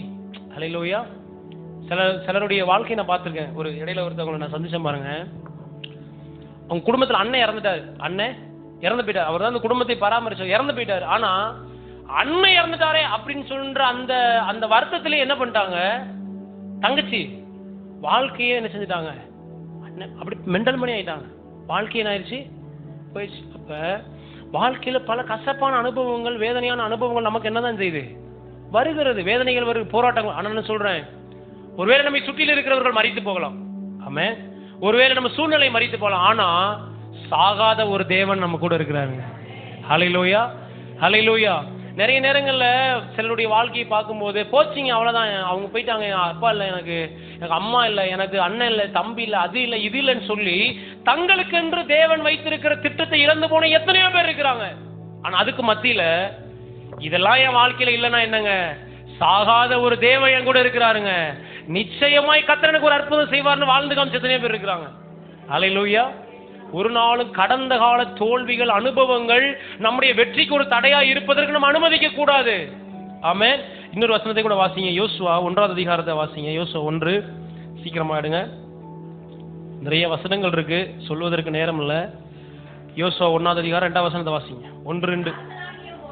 என் தாசனாகிய மோசே மரித்து போனான், இப்பொழுது நீயும் இந்த ஜனங்கள் எல்லாரும் எழுந்து இந்த யோர்தானை கடந்து இஸ்ரவேல் புத்திரருக்கு நான் கொடுக்கும் தேசத்துக்கு போங்கள். அல்லேலூயா. இங்க மேல நீங்க வாசித்து பாத்தீங்கன்னா, உபாகமம் 34ஆவது அதிகாரத்தில் நீங்க வாசித்து பாத்தீங்கன்னா, இஸ்ரவேல் ஜனங்களை அற்புதங்களோடும் அடையாளங்களோடும் வல்லமையான காரியங்கள் நடத்தி கொண்டு வந்த மோசே என்ன செஞ்சிட்டாரு? மலையில தேவனோடு எடுத்துக்கொள்ளப்பட்டார். தேவனோடு என்ன செஞ்சிட்டாரு? போயிட்டாரு. இப்ப என்ன நடக்குன்னா, ஜனங்கள் எல்லாரும் என்ன பண்றாங்க? கானானுக்குள்ள போகணும், புதிய ஒண்ணு சுதந்திரிக்கணும். இவங்களுக்கு முன்பாக பெரிய சவால்கள் இருக்கு, பெரிய ராட்சதர்களை இவங்க சந்திக்க, பெரிய யுத்தங்களை இவங்க பார்க்க வேண்டும், இவங்க சண்டை பண்ண வேண்டிய காரியங்கள் நிறைய இருக்கு, ஜெயிக்க வேண்டிய யுத்தங்கள் நிறைய இருக்கு. ஆனா இவங்க என்ன பண்றாங்கன்னா, மோசைக்காக உட்கார்ந்து என்ன செஞ்சுட்டு இருக்காங்க? மோசைக்காக உட்கார்ந்து அழுதுகிட்டு இருக்காங்க. ஐயோ போயிட்டாரு.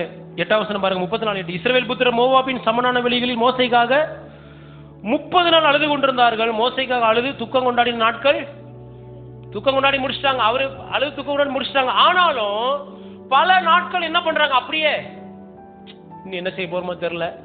மோசை இருக்கும்போது டங்குன்னு அப்படியே மானத்தை நீட்டுக்கு பேசினாரு. டங்குன்னு என்ன வந்துச்சு? மண்ணா வந்துச்சு, காடை வந்துச்சு, தண்ணி வந்துச்சு, எல்லாம் என்ன செய்தது? கம்பெடுத்து அப்படி நீட்டினாருங்க. என்ன வந்துருச்சு? இதெல்லாம் கடந்த காலத்தை குறித்து என்ன செஞ்சுட்டு இருக்கிறது? பேசி யோசித்து கொண்டு இருப்பது. இப்ப இவங்க எல்லாம் உட்காந்து சோகமா என்ன செய்யறாங்க? உட்கார்ந்துட்டு இருக்காங்க. கர்த்தர் யார்கிட்ட பேசுறாரு? யோசுவாட்ட பேசுறாரு. என்ன பேசுறாரு? என் தாசனாகிய மோசே மரித்து போன. ஆமா உண்மைதான், நடந்துருச்சு. என்னது? போச்சு போனது. ஆனா இப்ப நீ என்ன பண்ணணும்? இப்பொழுது நீயும் இந்த ஜனங்களும் எல்லாரும் எழுந்திருக்கணும். ஆமென். முதல்ல யார் எழுந்திருக்கணும்? நீ எழுந்திருக்கணும். இதுல என்ன சொல்லுங்க? முதல்ல நான் எழும்பணும், அதுக்கப்புறம் என் கூட இருக்கிறவங்க எழுப்பணும். என்ன பல நேரங்கள்ல கடந்த காலத்தை குறித்து நான் யோசிச்சு அழுதுகிட்டு இருந்தேன்னா நானே எழும்ப முடியாது. சுதந்திரிக்க வேண்டிய ஒரு கூட்டத்தை என்னால் என்ன செய்ய முடியாது? எழுப்ப முடியாது. நானும் போக முடியாது, அவங்களும் என்ன செய்ய மாட்டேன். நானு இருங்க, நானே சோகமா இருக்கேன், இப்பதான் நீங்க பாப்போம் அதை அப்படி என்ன செய்யறது? இருங்க, நானே அடி வாங்கிட்டு அழுது உட்காந்துருக்கேன், நீங்க இப்போ வந்து அது அப்படி நம்மளும் எழுப்ப முடியாது, யாரையும் எழுப்ப முடியாது, நம்ம கூட இருக்கிறவங்க எழுப்ப முடியாது. அப்ப ஆண்டவர் சொல்றாரு, முதல்ல நீ யாரும் எழுப்பணும்? யோசுவாவே, மோசேயுடைய அனுபவம் என்ன செஞ்சிருச்சு? முடிந்தது. இனி நீ என்ன அழுது புரண்டாலும் யாரும் வரப்போறது இல்ல. மோசே வரப்போறது இல்ல, மோசையின் அனுபவம் வரப்போறது இல்ல. அல்லேலூயா. போனவர் கம்போட என்ன செஞ்சுட்டாரு? சரி, கம்பு விட்டு போயிருந்தா கூட சரி பரவாயில்ல, கம்பு இருக்கிற இதை வச்சு ஏதாவது செஞ்சிருவோம் கூட என்ன செஞ்சிருக்கலாம். ஏன்னா அந்த எலியா சால்வை விட்டு போன மாதிரி, எலிசா எடுத்து பயன்படுத்துற மாதிரி கூட என்ன செஞ்சிருக்கலாம். ஆனா போனவர் கம்பை சேர்த்து என்ன செஞ்சுட்டாரு? ஒன்று விட்டு போற ஒண்ணுமே இல்லை. யோசுவா வேற முடிச்சுக்கிட்டு இருக்காரு. ஏன்னா அங்க எதிரி படைகள் என்ன செய்யுது? யோர்தான் கரை புரண்டு ஓடுது. எரியோ இருக்கு, இன்னும் அமலேக்கியர் இருக்காங்க, எத்தனையோ ராஜாக்கள். அவங்க என்ன செய்யணும்? இதெல்லாம் யோசிச்சுட்டு ஐயோ மோசே இல்லையே என்ன செஞ்சுட்டு இருக்காங்க? கடந்த காலத்தை குறிச்சியே கவலைப்பட்டு இருக்கும்போது ஆண்டவர் சொல்றாரு, யோசுவாவே நீ எழும்ப வேண்டிய காலம் இது. ஹல்லேலூயா. பக்கத்துல பார்த்து சொல்லுங்க, கடந்த காலத்தை உதறி தள்ளுங்க, போன வருஷத்தை உதறுங்க. 2023 இன்னைக்கு நினைச்சாலும் என்ன செய்ய போறது இல்ல, வரப்போறது யாரும் கிடைக்க போதா? யாருக்கும் கிடைக்கவே கிடைக்காது. 2025 வேணா வருது, வாங்கிக்கோங்க. ஆனா 2023 கண்டிப்பா என்ன செய்யாது, வராது. அதனால கடந்த காலத்தை உதறி தள்ளுங்கள். எல்லாம் சொல்லுங்க, கடந்த காலத்தை உதறி தள்ளுங்க. போன வருஷம் என்ன கிடைக்கல, போன வருஷம் என்ன நடக்கல, போன வருஷம் என்ன துன்பம், இதை முதல்ல என்ன செய்யுங்க. பின்னானவைகள்னா போன 1 மணி நேரத்துக்கு முன்னாடி உள்ளதை கூட நான் என்ன செய்யணும்? உதறி தள்ளிடணும். ஹல்லேலூயா. போச்சு, அது என்ன செய்ய, அதை போட்டு என்ன செஞ்சிட கூடாது. எக்ஸாம் ஹாலில் போய் இன்னைக்கு சிலர் பாருங்க, எக்ஸாம்ல இன்னைக்கு ஒன்றும் எழுதிருக்க மாட்டாங்க. என்ன ஒண்ணுமே என்ன செய்யாது. அடுத்த நாள் எக்ஸாமுக்கு ஒண்ணுமே என்ன செய்யறது இல்ல, போச்சு அது போச்சு அவ்வளவு அப்படின்ட்டே உட்கார்ந்து என்ன செய்யறது, அடுத்த நாளையும் வீணடிக்கிறது. 2 போச்சு 3 என்ன செய்யறது, இப்படியே வீணடிச்சு வாழ்க்கையை வீணடிச்சிடுறது. ஆமென். பின்னானவைகளை என்ன செய்யணும்? பாண்டவர் யோசுவோட சொல்றாரு, யோசுவா நீ என்ன செய்ய, எலும்பு, உன் கூட்டத்தையும் என்ன செய்ய, நீ எழுப்பு. ஏன்னா நீ எலும்புனா தான் உங்க குடும்பம் எலும்பு. எல்லாம் சொல்லுங்க, நீங்க எலும்புனா தான் உங்க குடும்பம் எலும்ப ஆரம்பிக்கும். நீங்க உட்கார்ந்துட்டீங்கன்னா உங்க குடும்பத்துக்கு ரட்சிப்பு இல்ல. ஹல்லேலூயா. நீங்க இந்த எலும்புனா தான் உங்க கடந்த கால வாழ்க்கையை கசப்பான அனுபவங்களை விட்டு நீங்க எலும்புனா தான் உங்க சந்ததி எலும்ப ஆரம்பிக்கும். ஹல்லேலூயா. நீங்க எலும்பாவிட்டால் என்ன ஆகாது, நீங்க எலும்ப மாட்டீங்க, உங்க சந்ததியை நீங்க என்ன செய்ய மாட்டீங்க. இந்த பகுதிக்கு நான் என்ன செய்யணும், எலும்பணும். அப்பதான் யார் எலும்புவா? இந்த ஜனங்கள் எல்லாம் எலும்புவாங்க. ஹல்லேலூயா. அப்ப சொல்றாரு, நீயும் இந்த ஜனங்களும் எழுந்து என்ன செய்யுங்க, யோர்தான் கரை புரண்டு ஓடிட்டு எப்படி போறது? ஆண்டவர் சொல்றாரு, நீ கடந்து போ. எல்லாம் சொல்லுங்க, எழுந்து கடந்து போ. இங்கே என்ன செஞ்சுட்டு இருக்காத, இந்த அனுபவத்துல உட்காராத. எல்லாம் சொல்லுங்க, இந்த அனுபவத்துல உட்காராத, இந்த தோல்வியிலேயே உட்காராத, இந்த பிரச்சனையிலேயே உட்காராத. யோர்தான் என்றது கரை புரண்டு என்ன செய்யுது, கரை புரண்டு ஓடுகிறதுனா என்னை அடித்து கொண்டு போகக்கூடிய பிரச்சனைகள், என்னை மூழ்கெடுக்கக்கூடிய பிரச்சனைகள், என்னை ஒன்றுமில்லாம ஆக்கக்கூடிய பிரச்சனை எனக்கு முன்பாக என்ன செய்யுது. ஆண்டவர் சொல்றாரு, நீ இதை பார்த்துட்டு உட்காராத, இதை கடந்து நீ போ. எல்லாம் சொல்லுங்க, கடந்து போ. பக்கத்துல பாச, எலும்பு கடந்து போ. அடுத்து எழுந்து கடந்து போ. எங்க போனோம்? இஸ்ரவேல் புத்திரருக்கு நான் கொடுக்கும் தேசத்துக்கு போ. ஹல்லேலூயா. எல்லாம் சொல்லுங்க, எழுந்து கடந்து போ, போய் சுதந்திரி. ஹல்லேலூயா. என்ன சொல்றாரு? நான் உனக்கு கொடுத்த ஆசீர்வாதங்களை நீ அனுபவி. இதை நினைச்சு என்ன செஞ்சுட்டு இருக்காத, இதை நினைச்சு உட்கார்ந்துட்டு இருக்காத, இதை நினைச்சு கவலைப்பட்டு இருக்காத, இதை நினைச்சு யோசிச்சுட்டு இருக்காத. நீ என்ன செய்யணும்? இப்ப நீ எழும்பணும், உன் ஜனங்களை எழுப்ப வேண்டும். நீ என்ன பண்ணணும்? எழுந்து கடந்து போய் என்ன பண்ணணும்? நான் உனக்காக வச்சிருக்கிற ஆசீர்வாதத்தை நீ அனுபவி. ஹல்லேலூயா. வேலை கடந்த கால தோல்வியில, கசப்புகள், வைராகியங்கள்ல, ஆமென், கடந்த காலத்துல ஏற்பட்ட காயங்களை நீங்க உட்கார்ந்துருக்கலாம். சொல்றேன், நீங்க எழும்புங்க. நீங்க எழும்பும் போது உங்க ஜனங்கள் எழும்புவாங்க, உங்க குடும்பம் எழும்பும், உங்க சூழ்நிலைகள் எழும்ப ஆரம்பிக்கும். உங்களுக்கு முன்பாக இருக்கிற பிரச்சனையை பார்த்து நீங்க கடந்து போங்க. இங்கே உட்காராதீங்க, அவ்வளவுதாங்க முடிஞ்சு, ஒண்ணுமே இல்ல, மோசே இல்ல, இனி அந்த அந்த அற்புதங்கள்லாம் இல்ல, அப்படி யோசிக்காதீங்க. மோசே கூட கம்பெனிட்டுனாருன்னா என்ன செஞ்சது? ஆனா நான் இங்க கர்த்தருடைய வார்த்தை சொல்லுது பாருங்க, இவர்கள் எழுந்து காலை வச்சாங்க, 2ஆ பிரிஞ்சிருச்சு. கம்பை விட கால் எப்படி? சொல்லுங்க, கம்பா காலா? கால் தான் பெஸ்ட். ஆமா, கம்பு தூக்கி அலைய வேண்டாம்ல. மோசே கம்பு தூக்கி அலைஞ்சாரு. ஆனா நம்ம என்ன செய்ய வேண்டாம்? ஆண்டவர் சொல்றார், நீ கால் வைக்கும் போது உன் பிரச்சனை ஒன்றும் இல்லாம போகும். ஹல்லேலூயா. நீங்க ஒரு அடி எடுத்து வைக்கும் போதே உங்க பிரச்சனைகள் ரெண்டாய் பிரிய ஆரம்பிக்கும். அதே இந்த செங்கடல் அனுபவத்திலே உட்காந்துட கூடாது. எப்படி, ஐயோ மோசே இருந்திருந்தாருன்னா அப்ப கம்பை நீட்டிருப்பாரு, அப்படியே கடல் பிளந்திருக்குமே அப்படின்னு என்ன செஞ்சுட்டு இருக்க கூடாது. அதை சொல்லிட்டு இருக்க கூடாது. ஐயோ ஊழியக்காரர் வந்திருந்தாருன்னா தொற்றுப்பாரு, அற்புதம் நடந்திருக்கு. ரைட்டு தான், உண்மைதான். இல்லையே, நடக்கலையே, என்ன செய்யணும்? இப்ப நீ எழுந்து காலடி எடுத்து வையே. காலடி எடுத்து வச்சு எங்க போனோம்? நான் உனக்கு கொடுக்கும் ஆசீர்வாதத்திற்கு நேராக நீ போ. ஹல்லேலூயா. கர்த்தர் உங்களை எல்லாருக்கும் ஒரு ஆசீர்வாதம் வச்சிருக்கிறாங்க.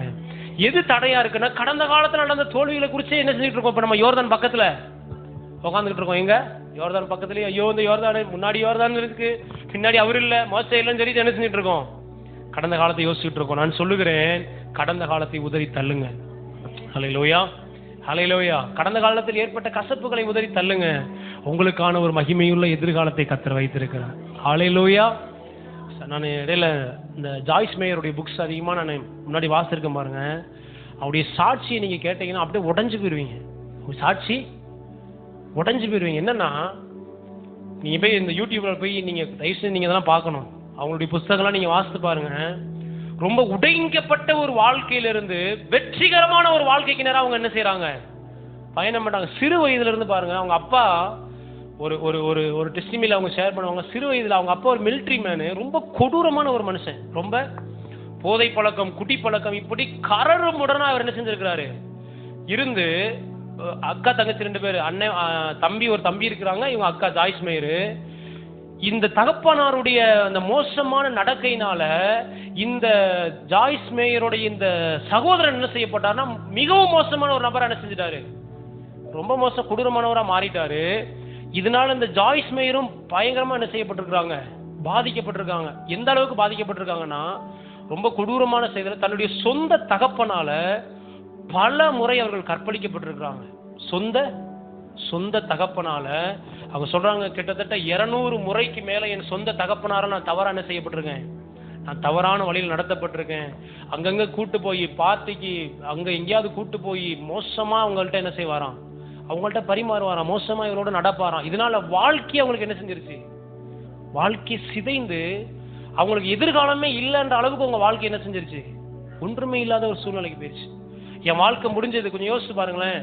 ஒரு முறை தவறாய் நடத்தப்பட்டாலே அவங்க வாழ்க்கை என்ன செஞ்சிடறாங்க, முடிஞ்சு, அவ்வளவுதான், என் வாழ்க்கை முடிஞ்சு நினைக்கிறாங்க. ஆனா சொந்த தகப்பனாலேயே பல முறை என்ன செய்ய, எத்தனையோ முறை போலீஸ்காரெல்லாம் வந்து பிடிக்கும் போது கூட என்னுடைய அத்தை மகன் என்ன செஞ்சிருவாராம், அவங்க அப்பா சொந்த மகள் என்ன செஞ்சிருவாராம்.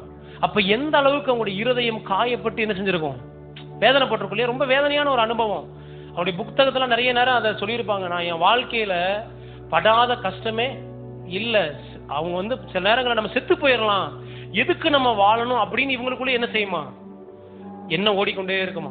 அப்ப இவங்க இந்த அனுபவங்கள்ல இருந்தெல்லாம் கொஞ்சம் கொஞ்சமா என்ன செய்யறாங்க, பாதிக்கப்பட்டிருக்கும் போது இவர்கள் போதை பொருளுக்கு என்ன செஞ்சிடறாங்க, குடிக்கும் போதைக்கும் இவங்க அடிமையாயிறாங்க. அடிமையாகி ஒரு ஆளை கல்யாணம் பண்றாங்க. முதல்ல 5 வருஷம் அந்த ஆள் கூட என்ன செய்யறாங்க, வாழ்றாங்க. 5 வருஷத்துக்கு வச்சு அந்த ஆள் என்ன செஞ்சிடறாங்க, இவங்களை உதறி தள்ளி விட்டு போயிடறான். அப்ப ரொம்ப மோசமான வாழ்க்கையை முடித்துக் கொள்ள வேண்டும் என்ற ஒரு நிலைமைக்கு அவங்க என்ன செய்யறாங்க, அந்த சூழ்நிலையில வாழ்ந்துட்டு இருக்கும் போது தேவ் அப்படின்ற ஒரு நபர் அவங்க என்ன செய்யறாங்க, சந்திக்கிறாங்க, திருமணம் பண்றாங்க, சந்திச்சு பேசுறாங்க. இந்த தேவ் என்றவர் தேவனுக்கு பயந்த ஒரு மனுஷன். ஆமா, அவர் ஒரு நல்ல மனிதா இருந்து என்ன செய்யறாரு, இந்த ஜாய்ஸ் மேயருடைய வாழ்க்கையை கொஞ்சம் கொஞ்சமா அவர் மறுரூபமாக்குறாரு. ஹல்லேலூயா. அவர் சொல்றாரு, உன்னுடைய கடந்த காலங்கள் எப்படி, எந்த நபர் கல்யாணம் பண்ணுவாங்க யோசிச்சு பாருங்க. சொந்த தகப்பனால பல வருஷங்கள் என்ன செய்யப்பட்டிருக்காங்க, அவங்க சீரழிக்கப்பட்டிருக்காங்க. ஏற்கனவே ஒருத்தனோட 5 வருஷம் வாழ்ந்துருக்கிறாங்க இல்லையா. அப்ப அவங்க வாழ்க்கை என்ன செஞ்சிருச்சு, தாறுமாறாய் போயிருச்சு. ஆனா அப்படிப்பட்ட ஒரு நபரை இந்த டேவின்றவர் என்ன செய்யறாரு, திருமணம் பண்ணி அவங்களோட பேசுறாரு. இல்ல, கடந்த காலத்தை நீ குறிச்சு பார்க்காத, உனக்காக தேவன் ஒரு மகிமையான காரியத்தை வச்சிருக்கிறாரு. ஹல்லேலூயா.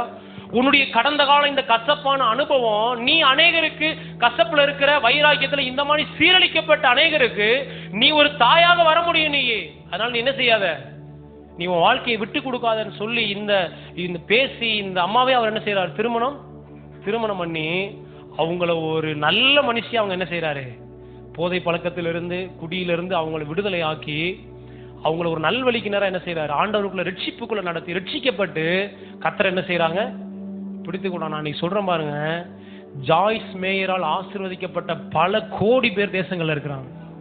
ஹல்லேலூயா.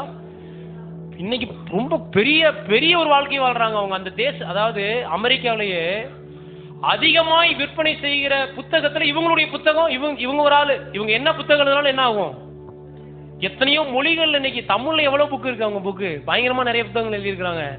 எத்தனையோ பேருடைய உடைந்து போன வாழ்க்கை இந்த தாயாரால என்ன செய்யப்பட்டிருக்கு, கட்டி எழுப்பப்பட்டிருக்கு. ஒரு தகப்பனால, ஒரு குடும்பத்தால இவ்வளவு மோசமாய் தன் வாழ்க்கையை அழித்து போட்ட அந்த பெண்மணியின் மூலமாக, அந்த ஜாய்ஸ் மேயர் மூலமாக இன்னைக்கு எத்தனையோ பேர் என்ன செய்யறாங்க, இன்னைக்கு எத்தனையோ பேர் ஆண்டவருக்காக எழும்புறாங்க. கடந்த கால அனுபவங்கள்ல இருந்து, தோல்வியின் அனுபவங்கள்ல இருந்து. அல்லேலூயா. அப்ப உடைந்து போன ஒரு பாத்திரத்தை, சீரழிக்கப்பட்ட ஒரு பாத்திரத்தையே, மீள முடியாத ஒரு பாவம் அது இல்லையா, ஒரு அனுபவம் அது. எப்படி ஏற்றுக்கொள்ள முடியும்? ஒரு திருமண வாழ்க்கை அவங்களால யோசிச்சு பார்த்திருக்க முடியுமா? முடிஞ்சிருக்காது. இதுக்கு மத்தியிலேயும் நல்லா படிச்சு ஆண்டவருக்காக இன்னைக்கு பாருங்க, அவங்க வந்து ஒரு கூட்டத்தை நடத்தினாங்கன்னா லட்சக்கணக்கான பேர் அவங்க கூட்டத்துக்கு போறாங்க. இன்னைக்கு நல்லா வயசாயிருச்சு.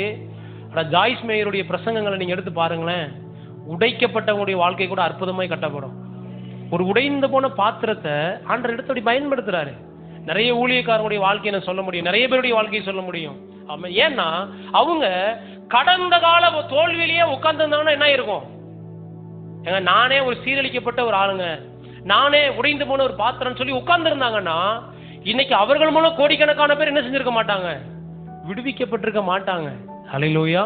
அதான் நான் சொல்றேன், ஒரு நாளும் கடந்த கால வாழ்க்கை எவ்வளவு கொடூரமானதாக இருந்தாலும் எனக்காக அற்புதமான ஒரு எதிர்காலத்தை என் தேவனால் உண்டாக்க முடியுங்க.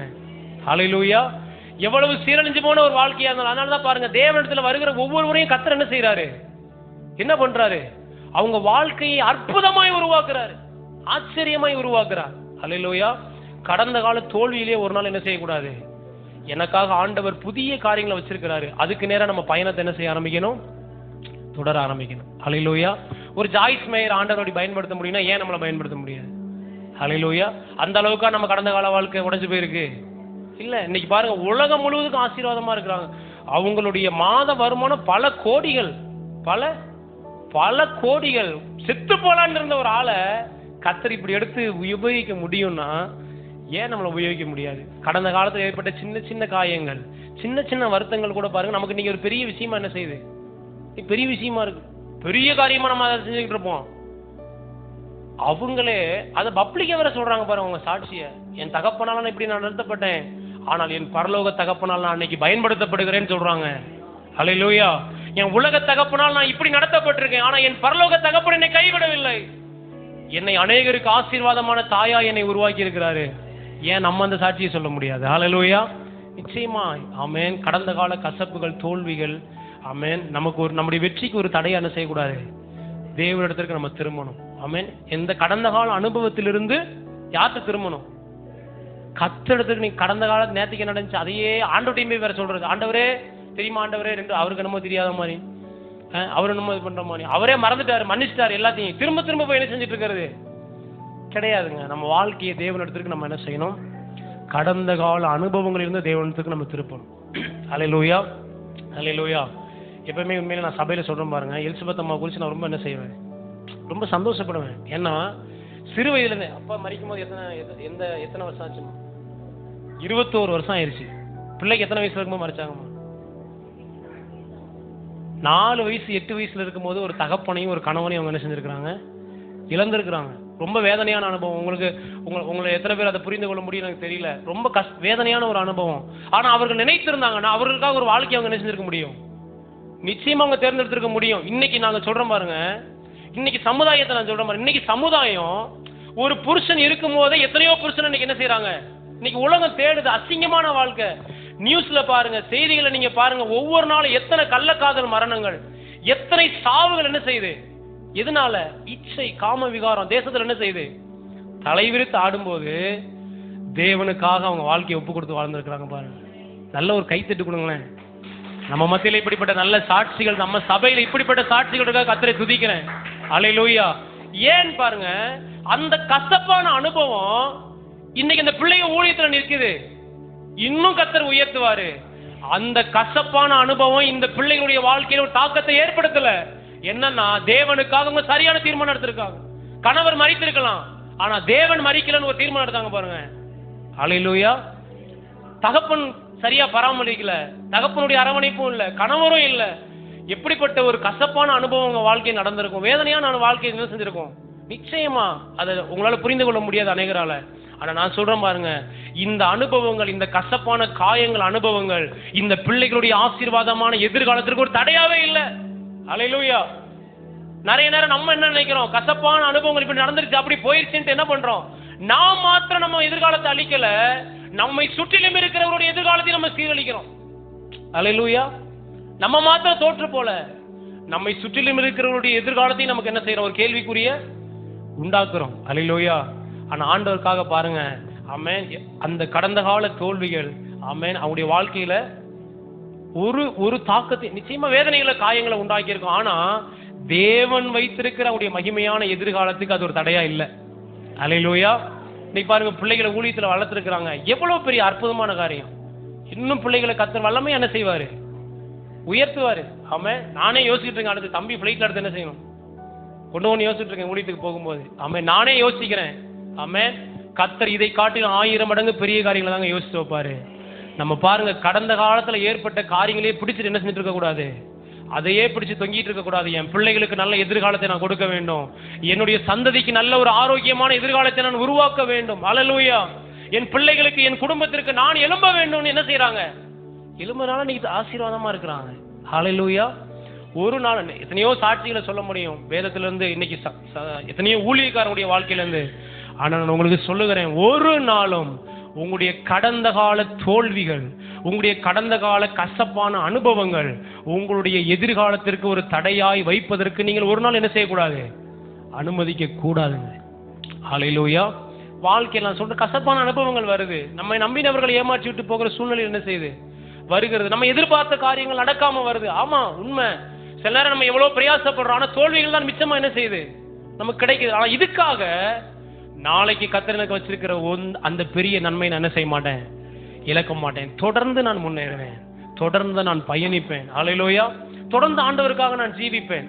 ஒருவேளை இதனால பல அவமானங்கள் நம்ம சந்திக்க வேண்டியதா என்ன செய்யுது, பல அவமானங்களை சந்திக்க வேண்டியிருக்கும், சில துக்கமான வார்த்தைகள் என்ன செய்யணும், நம்ம கேட்க வேண்டியிருக்கும். ஆனா இது ஒன்றும் கர்த்தர் எனக்காக வச்சிருக்கிற அந்த பெரிய ஆசீர்வாதத்துக்கு தடையா இருக்கவே கூடாது. ஹல்லேலூயா. ஹல்லேலூயா. கர்த்தருக்காக ஒரு படி முன்னாடி எடுத்து வச்சிருக்கிறோம் நம்ம, அதுல தொடர்ந்து எல்லாம் பவுல் சொல்றாரு பாருங்க, பின்னானவைகளை நான் என்ன செய்யறேன், நான் மறக்கிறேன். பின்னான அவன் வாழ்க்கையில எவ்வளவு கஷ்டப்பான அனுபவம் இருக்கு இல்லையா, அவன் வாழ்க்கையில எவ்வளவு தோல்விகள் இருக்கு, எத்தனையோ கொலைகளை பண்ணியிருக்கான். அந்த குடும்பத்தை பத்தி அவன் யோசிச்சிருப்பானா இல்லையா, ரட்சிக்கப்பட்டதுக்கு அப்புறம் கண்டிப்பா என்ன செஞ்சிருப்பான், ஐயோ எத்தனையோ பிள்ளைகள் அனாதையா மாறுவதற்கு நான் ஒரு காரணமா இருந்திருக்கேன், யோசிச்சிருப்பானா மாட்டானா, கண்டிப்பா யோசிச்சிருப்பான். எத்தனையோ பிள்ளைகள் தகப்பனிட்டு இருப்பதற்கு நான் ஒரு காரணமா இருந்திருக்கிறேன், எத்தனையோ பிள்ளைகள் தாய் இல்லாம இருப்பதற்கு நான் ஒரு காரணமா இருந்திருக்கிறேன், கண்டிப்பா யோசிச்சிருப்பான். ஆனா தேவ சமூகத்துல வந்து சொல்ற, ஆண்டவரே நான் பின்னானவைகளை மறக்கிறேன் ஆண்டவரே, அநேகருக்கு ஒரு தாயாக தகப்பனாக என்ன நீங்க தெரிந்தெடுத்திருக்கிறீங்க ஆண்டவரே, அதை நோக்கி என் பயணத்தை நான் தொடர்கிறேன். நீங்க தொடர்ந்து பாருங்க, நான் சொல்றேன், அநேகர் உங்களை குறித்து சாட்சி சொல்லுவாங்க. ஹல்லேலூயா. அநேகர் உங்களை குறித்து பேசுவாங்க. ஆமே, என் வாழ்க்கை எப்படி ஒரு கஷ்டம். அதான் நான் மறுபடியும் சொல்றேன் பாருங்க, நம்ம சூழ்நிலை மறித்திருக்கலாம், நம்ம சூழ்நிலை பொருளாதாரம் மறித்திருக்கலாம், நம்ம நம்பினவர்கள் மறித்திருக்கலாம், ஆனால் என்னை கைவிடாத ஜீவனுள்ள ஒரு தேவன் உண்டுன்னு யார் கையை பிடிக்கிறாங்களோ அவங்க வாழ்க்கை உயரும். ஹல்லேலூயா. சூழ்நிலை எல்லாம் எனக்கு எதிர்மறையா இருக்கலாம், ஆனா எப்பொழுதும் என் கரத்தை பிடித்த ஒரு தேவன் என் கூட இருக்கிறான்ற வெளிச்சம் நமக்குள்ள வந்துச்சுன்னா எந்த சூழ்நிலையும் நம்ம தாண்டி போவோம். ஹல்லேலூயா. ஹல்லேலூயா.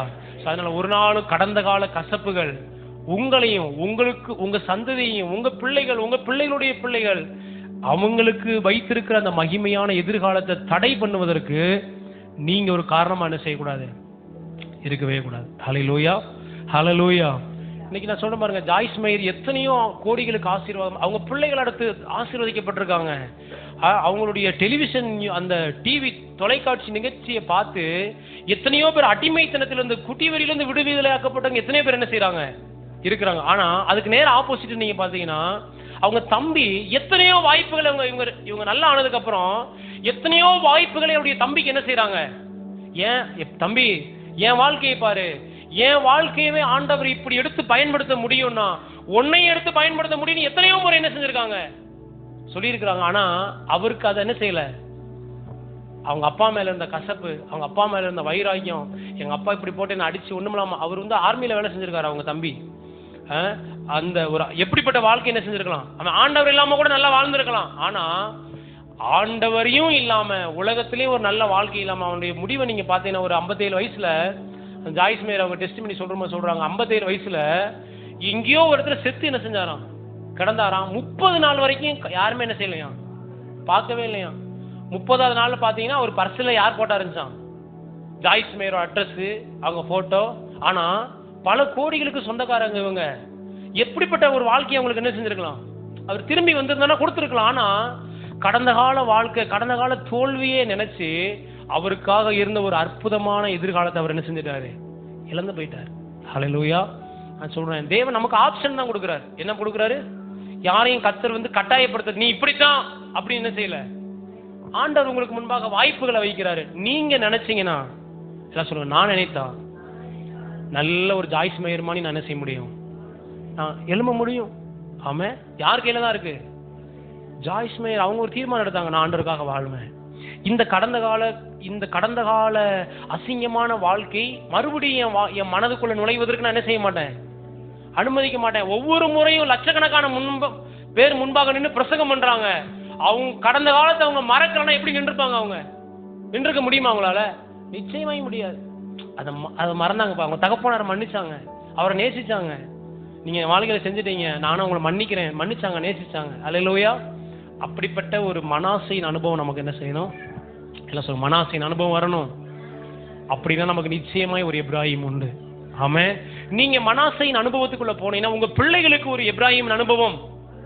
நிறைய நேரங்கள்ல நம்ம மனாசைக்குள்ள போகாததுனால நம்முடைய சந்ததி, நம்முடைய குடும்பத்தார் எப்ராஹிமினுடைய ஆசீர்வாதங்களை என்ன செய்வதில்லை, அதை அனுபவிக்க முடிவதில்லை. ஆகையால் நான் சொல்லுகிறேன், கடந்த வாரம் சொன்னேன், பாவங்கள், ஆமென், தேவனுக்கு பிரியமில்லாத காரியங்கள், தேவனை விட்டு தூரமா இருக்கிற அனுபவங்கள் இருந்து தகப்பெடுத்திருக்கு என்ன செய்யுங்க, திரும்புங்க. இந்த வாரம் சொல்லுகிறேன், உங்க வாழ்க்கையில் ஏற்பட்ட எல்லா கசப்பான அனுபவங்கள், உங்க வாழ்க்கையில ஏற்பட்ட எல்லா துக்ககரமான காரியங்கள், சீரழிவுகள், நாச மோசங்கள், இவைகள் எல்லாவற்றையும் விட்டு தேவனிடத்திற்கு நீங்கள் திரும்புங்கள். உங்க வாழ்க்கை எவ்வளவு உடைக்கப்பட்டிருந்தாலும் ஆமென், அதை ஒரு அற்புதமாய் மாற்ற தேவன் வல்லவராய் இருக்கிறார். ஹல்லேலூயா. நம்ம எல்லாரும் எழுந்து நிற்போமா, ஜெபிக்கலாம். ஆமென். ஆண்டவருடைய சமூகத்தில் உங்களை ஒப்பு கொடுங்க. கடந்த காலங்களையே நினைச்சு என்ன செய்யாதீங்க, என் வாழ்க்கையில் இப்படி நடந்துருச்சு, என் குடும்பத்தில் இப்படி நடந்துருச்சு, அப்பா பண்ணாரு, அம்மா பண்ணாரு, ஐயா பண்ணாங்க, சொந்த பந்தங்க இப்படி பண்ணாங்க, அதே நினைச்சு என்ன செய்யாதீங்க. பழைய காரியங்களை மறங்க. ஆமென். கர்த்தர் உங்களுக்காக ஒரு புதிய எதிர்காலத்தை என்ன செஞ்சிருக்கிறாரு, வைத்திருக்கிறார். அதை நோக்கி உங்க பயணத்தை நீங்க என்ன செய்யுங்க, தொடர ஆரம்பிங்க. நிச்சயமாய் நான் சொல்லுகிறேன், ஆமென், உடைக்கப்பட்ட அந்த ஒரு பாத்திரத்தை, ஆமென், உருக்குலைந்த அந்த ஒரு பாத்திரத்தை, சீரழிந்த அந்த ஒரு நபரை எடுத்து தேசங்களுக்கு ஆசீர்வாதமாய், அநேக கோடிகளுக்கு ஆசீர்வாதமாய் கர்த்தரால் பயன்படுத்த முடியும் என்றால், அல்லேலூயா, நம்ம என்ன செய்ய முடியும், பயன்படுத்த முடியும். ஒரே ஒரு காரியம் ஞாபகத்தில் வரனால சொல்லி முடிக்கிற பாருங்க. யோவான் 4வது அதிகாரத்தை நீங்க வாசித்து பார்த்தீங்கன்னா அங்க ஒரு பெண்மணி குறித்து என்ன செய்யப்பட்டிருக்கு சொல்லப்பட்டு, யாரு அவங்க சொல்லுங்க அப்போ. யோவான் 4ல ஒரு சகோதரி வராங்க, யாரு யாருன்னு சொல்லுங்க அப்போ. சமாரியா ஸ்திரீ. வசனம் இல்ல உள்ள வசனத்தை என்ன செய்யணும், வாசிக்கணும். யோவான் 4ல வாசித்து பார்த்தீங்கன்னா அங்க சமாரியா ஸ்திரீ என்ன செய்யறாங்க, இயேசு அவளை சந்திக்கிறார். இயேசு சமாரியா ஸ்திரீயை சந்திக்கிறாரு. அப்ப அந்த சமாரியா ஸ்திரீயை சந்திக்கும் போது அவங்களுக்கு எத்தனை புருஷங்கள் இருந்தாங்க, 5 புருஷங்களோட வாழ்ந்துருக்கிறாங்க. இப்போ ஒரு புருஷனே இல்லாத ஒருத்தவங்க கூட என்ன செஞ்சுட்டு இருக்காங்க, அவரை வந்து லீகலா கல்யாணமே பண்ணல, ஆனா என்ன செஞ்சுட்டு இருக்காங்க, 5 பேரை பார்த்துட்டேன், நீங்க இருங்க பார்ப்போம், ஒருவேளை செட் ஆச்சுன்னா என்ன செய்யலாம், இந்த லிவிங் டுகெதர் கலாச்சாரமா நீ அப்பவுமே என்ன செஞ்சிருக்காங்க, அந்த அம்மா வாழ்ந்துட்டு இருந்திருக்காங்க. ஆனா இயேசு அவளை என்ன செய்கிறாரு, சந்திக்கிறாரு. சந்திச்சு இயேசுவை அவள் சந்தித்த உடனே அவருடைய வாழ்க்கையில ஒரு பெரிய மாற்றம் என்ன செய்து, அவ இயேசுவை சந்தித்த உடனே அதே ஊருக்குள்ள என்ன செய்யறா, அதே ஊருக்குள்ள போறா. அந்த ஊர்ல இவளுக்கு ஒரு நல்ல பேரே கிடையாது. எப்படி சொல்லுவாங்க அந்த ஊர்ல, எப்படி பேசுவாங்க, அவளை விபச்சாரி தான் சொல்லுவாங்க, இல்லையா, மோசமானவன் தான் சொல்லுவாங்க. ஆனா இயேசுவை சந்தித்த உடனே அவருடைய பழைய வாழ்க்கையை அவ என்ன செய்யறா, மறக்கிறா. என்ன சொல்லுவோம், பழைய வாழ்க்கைய மறந்து இப்ப நான் இயேசுவுக்காக போறேன்னு ஒரு புதிய ஆரம்பத்தை தொடங்குறா. ஹல்லேலூயா. பாருங்க, அந்த ஒரு ஸ்திரீ நிமித்தமாக, அந்த சமாரிய ஸ்திரீ நிமித்தமாக அந்த கிராமமே கர்த்தர் பக்கம் என்ன செய்யுது திரும்ப. அவ மட்டும், ஐயா நான்லாம் வெளியே தலை காட்ட முடியாத ஒரு ஆளு, நான் போன கல்லறிஞ்சு என்ன செஞ்சிருவாங்க, என்னை கொன்றுவாங்க, அவ்வளவு மோசமான ஒரு வாழ்க்கையை நான் வாழ்ந்தவன் சொல்லியிருந்தான்னா அந்த கிராமம் என்ன செய்யப்பட்டிருக்காது, ரட்சிக்கப்பட்டிருக்கா. தேவன் பாருங்க, பெர்ஃபெக்டானவங்களை எடுத்து கர்த்தர் உபயோகிக்கிறதே இல்ல. அதுக்காக அவரை பெர்ஃபெக்டானவங்களை தள்ளி விட்டுறாருன்னு நினைச்சுறாதீங்க. ஆனா உடைந்து போன பாத்திரங்களை கர்த்தர் அதிகமாக எடுத்து பயன்படுத்துகிறார். ஹல்லேலூயா. சீரழிக்கப்பட்டவர்களை, வாழ்க்கையில உருகுலைந்தவர்களை, ஒன்றுமில்லாதவர்களை, மோசமான வாழ்க்கை வாழ்ந்தவர்களை ஆண்டவர் தம்முடைய கரத்தில் என்ன செய்யறாரு, எடுத்து அவங்களை எல்லாரை காட்டிலும் அற்புதமாய் பயன்படுத்துறாரு. இந்த யோவா 4 நீங்க வீட்டுல போய் வாசித்து பாருங்க. இந்த ஸ்திரீ நிமித்தமாக அந்த ஊராரே என்ன செய்யறாங்க, ரட்சிக்கப்பட்டு வர்றாங்க. ஹல்லேலூயா. அப்ப கர்த்தர் ஒரு மனுஷனை பயன்படுத்துறதுக்கு அவன் கடந்த கால வாழ்க்கை ஒரு பொருட்டே அல்லவே அல்ல. தேவன் உங்களை பயன்படுத்துறதுக்கு என் வாழ்க்கையில நான் இப்படி செஞ்சுட்டேங்கன்னு ஒரு நாள் என்ன செய்யாதீங்க, அப்படி நிக்க கூடாது. கர்த்தர் என்னையும் பயன்படுத்த முடியும். ஏன்னா இப்ப நான் யார் கரத்துல இருக்கேன், கர்த்தருடைய கரத்துல இருக்கேன். கர்த்தருடைய கரத்தில் நம்ம வாழ்க்கையை ஒப்பு கொடுக்கணும். எல்லாம் சொல்லுங்க, தேவனிடத்திற்கு நான் திரும்பும் போது, எல்லாம் சத்தமா சொல்லுங்க, தேவனிடத்தில் நான் திரும்பும் போது என்னை அற்புதமாய் அநேகருக்கு பயன்படுத்த அவரால் முடியும். ஹல்லேலூயா, ஹல்லேலூயா. ஒரு நாளும் கடந்த கால வாழ்க்கை, உங்க வாழ்க்கையிலையும் சொல்றேன், மற்றவங்க வாழ்க்கையிலையும் சொல்றேன். மற்றவங்க பார்க்கும்போது நீங்க எப்படி பார்க்கணும், அவங்க கடந்த காலத்தை வச்சு நீங்க இன்னைக்கு அவங்கள பார்க்க கூடாது. ஆமென். யாரை எப்படி பார்க்க கூடாது, போன வாரம் நீங்க செஞ்சது தெரியுமா, போன மாசம் நீங்க செஞ்சது தெரியுமா அப்படின்னு நம்ம என்ன செய்யக்கூடாது. ஏன்னா தேவன் யாரையும் அப்படி பார்ப்பதல்ல. நீங்க ஒவ்வொரு முறையும் தேவ சமூகத்தில் வரும்போது உங்களை புதிய மனுஷனா என்ன செய்யறார் அவர் பார்க்க. அப்ப அவர் அப்படி பார்க்கிறாரு, நம்ம எப்படி பார்க்கணும், நம்மளும் மற்றவர்களை பார்க்கும்போது எப்படி பார்க்கணும், உன்னை பத்தி எனக்கு தெரியாதா, நீ யாருன்னு எனக்கு தெரியாதா, நீ என்ன செஞ்சன்னு எனக்கு தெரியாது அப்படின்னு செய்யக்கூடாது. தேவன் பார்ப்பது போல நம்மை பார்க்கணும். ஹல்லேலூயா. மற்றவங்களை என்ன செய்யணும், மன்னிங்க, நேசிங்க, யார் மேலேயே கசப்பு என்ன செய்யாதீங்க, வைக்காதீங்க. ஆமென். நீங்க மன்னித்ததை மறக்கும் போது உங்களுக்கான புதிய வாசல்கள் திறக்கப்படுவதை நீங்கள் பார்ப்பீங்க. ஹல்லேலூயா, ஹல்லேலூயா.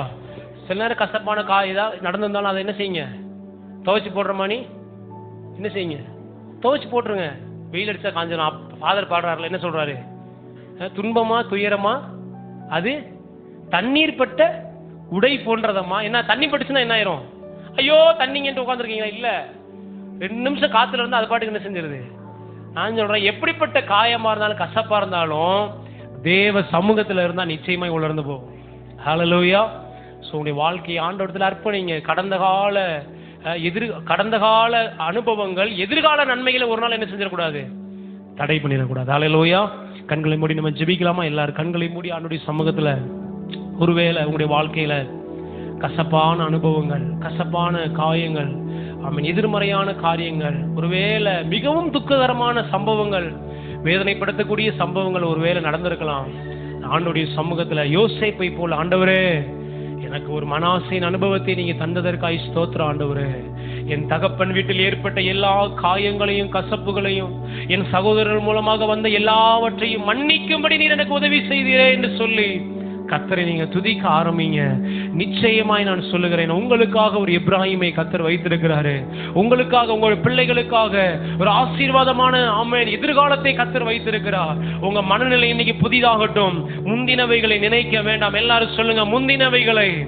சத்தமா சொல்லுங்க, முந்தினவைகளை நான் நினைப்பதில்லை, பூர்வமானவைகளை நான் சிந்திப்பதில்லை. ஏனென்றால் இன்று கர்த்தர் எனக்காக புதிய காரியங்களை செய்திருக்கிறார். இன்று எனக்காக புதிய வாசல்களை கர்த்தர் திறந்திருக்கிறார். இன்று புதிய அற்புதங்கள் எனக்காக திறக்கப்படுகிறது. இன்று புதிய மேன்மைகள் எனக்காக திறக்கப்படுகிறது என்ற அனுபவங்கள் எனக்குள்ள வரட்டும் ஆண்டவரேன்னு சொல்லி ஆண்டுடைய கரத்தில் நம்மை அர்ப்பணிக்கலாமா? ஸ்தோத்திரம் ஆண்டவரே, ஸ்தோத்திரம் அப்பா. தகப்பனே, நாங்கள் உம்மை துதிக்கிறோம் ஆண்டவரே. நன்றி நிறைந்த இருதயத்தோடு நாங்கள் உம்மை துதிக்கிறோம் இயேசுப்பா. ஸ்தோத்திரம் ஆண்டவரே, ஸ்தோத்திரம். உம்முடைய கிருபையுள்ள கரத்தில் எங்களை நாங்கள் அர்ப்பணிக்கிறோங்க தாவே. பரிசுத்த ஆவியானவரே ஸ்தோத்திரம் அப்பா. உம்முடைய வார்த்தைக்கு எங்களை நாங்கள் ஒப்பு கொடுக்கிறோம் இயேசுப்பா.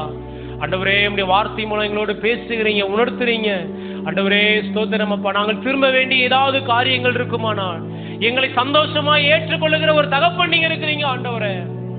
ஹல்லேலூயா. நன்றி. உதறி தள்ளுகிறவர் அல்லப்பா ஆண்டவரே, குத்தி காட்டுகிறவர் அல்லப்பா ஆண்டவரே, காயப்படுத்தி பேசுகிறவர் அல்லப்பா ஆண்டவரே. தூரத்திலிருந்து வந்த இளைய குமாரனை கட்டி அணைத்து முத்தமிட்டது போல நாங்க எந்த சூழ்நிலையிலிருந்து வந்தாலும், எங்களை அள்ளி அணைக்கிற ஒரு நல்ல தகப்பன் நீங்க இருக்கிறீங்க அப்பா. ஒரு நாளும் ஆண்டவரே கடந்த கால காயங்கள், தோல்விகள் எங்க வாழ்க்கையில மேற்கொள்ள நாங்க அனுமதிப்பதில்லை அப்பா. எல்லாம் எங்க வாழ்க்கையில ஆண்டவரே எதிர்மறையாக இருந்தாலும், செத்தே போன நிலைமையில இருந்தாலும், சாகாத ஒரு தேவன் எங்க கையை பிடிச்சிருக்கிறீங்க ஆண்டவரே. சர்வ வல்லமை உள்ள தேவன் எங்க கரத்தை பிடித்திருக்கிறீங்க ஆண்டவரே. ஒரு நாளும் நீங்க எங்களை கைவிடுவதில்லை ஆண்டவரே. உம்முடைய கிருபையுள்ள கரத்துல ஒப்பு கொடுக்கிறோம்ப்பா. உம்முடைய பிள்ளைகள் ஒவ்வொருவரையும் நீர் ஆசீர்வதிங்க ஆண்டவரே, பலப்படுத்துங்கப்பா. உம்முடைய பிள்ளைகளுக்கான எப்ராஹிம் வாசல்கள் திறக்கப்படட்டும் ஆண்டவரே. யோர்தானை கடந்து ஆண்டவரே கர்த்தர் கொடுக்கிற தேசத்தை இவர்கள் சுதந்தரிக்கட்டும் அப்பா. கர்த்தர் கொடுக்கிற நன்மைகளை, ஆசீர்வாதங்களை இவர்கள் சுதந்தரிப்பார்களாக. சகல துதிகன மகிமை உமக்கு செலுத்துகிறோம் அப்பா. மீட்பெரும் ரட்சகருமாகிய இயேசு கிறிஸ்துவின் விலையேற பெற்ற நாமத்தில் ஜெபிக்கிறோம் எங்கள் ஜெபம் கேளும் நல்ல பிதாவே. ஆமென், ஆமென், ஹல்லேலூயா. கர்த்தர் உங்களை ஆசீர்வதிப்பார். இது கர்த்தருக்காக விதைக்கிற நேரம். உடைய காணிக்கைகளை, தசமபாகங்களை கையில் எடுத்து வைத்துக் கொள்ளுங்க.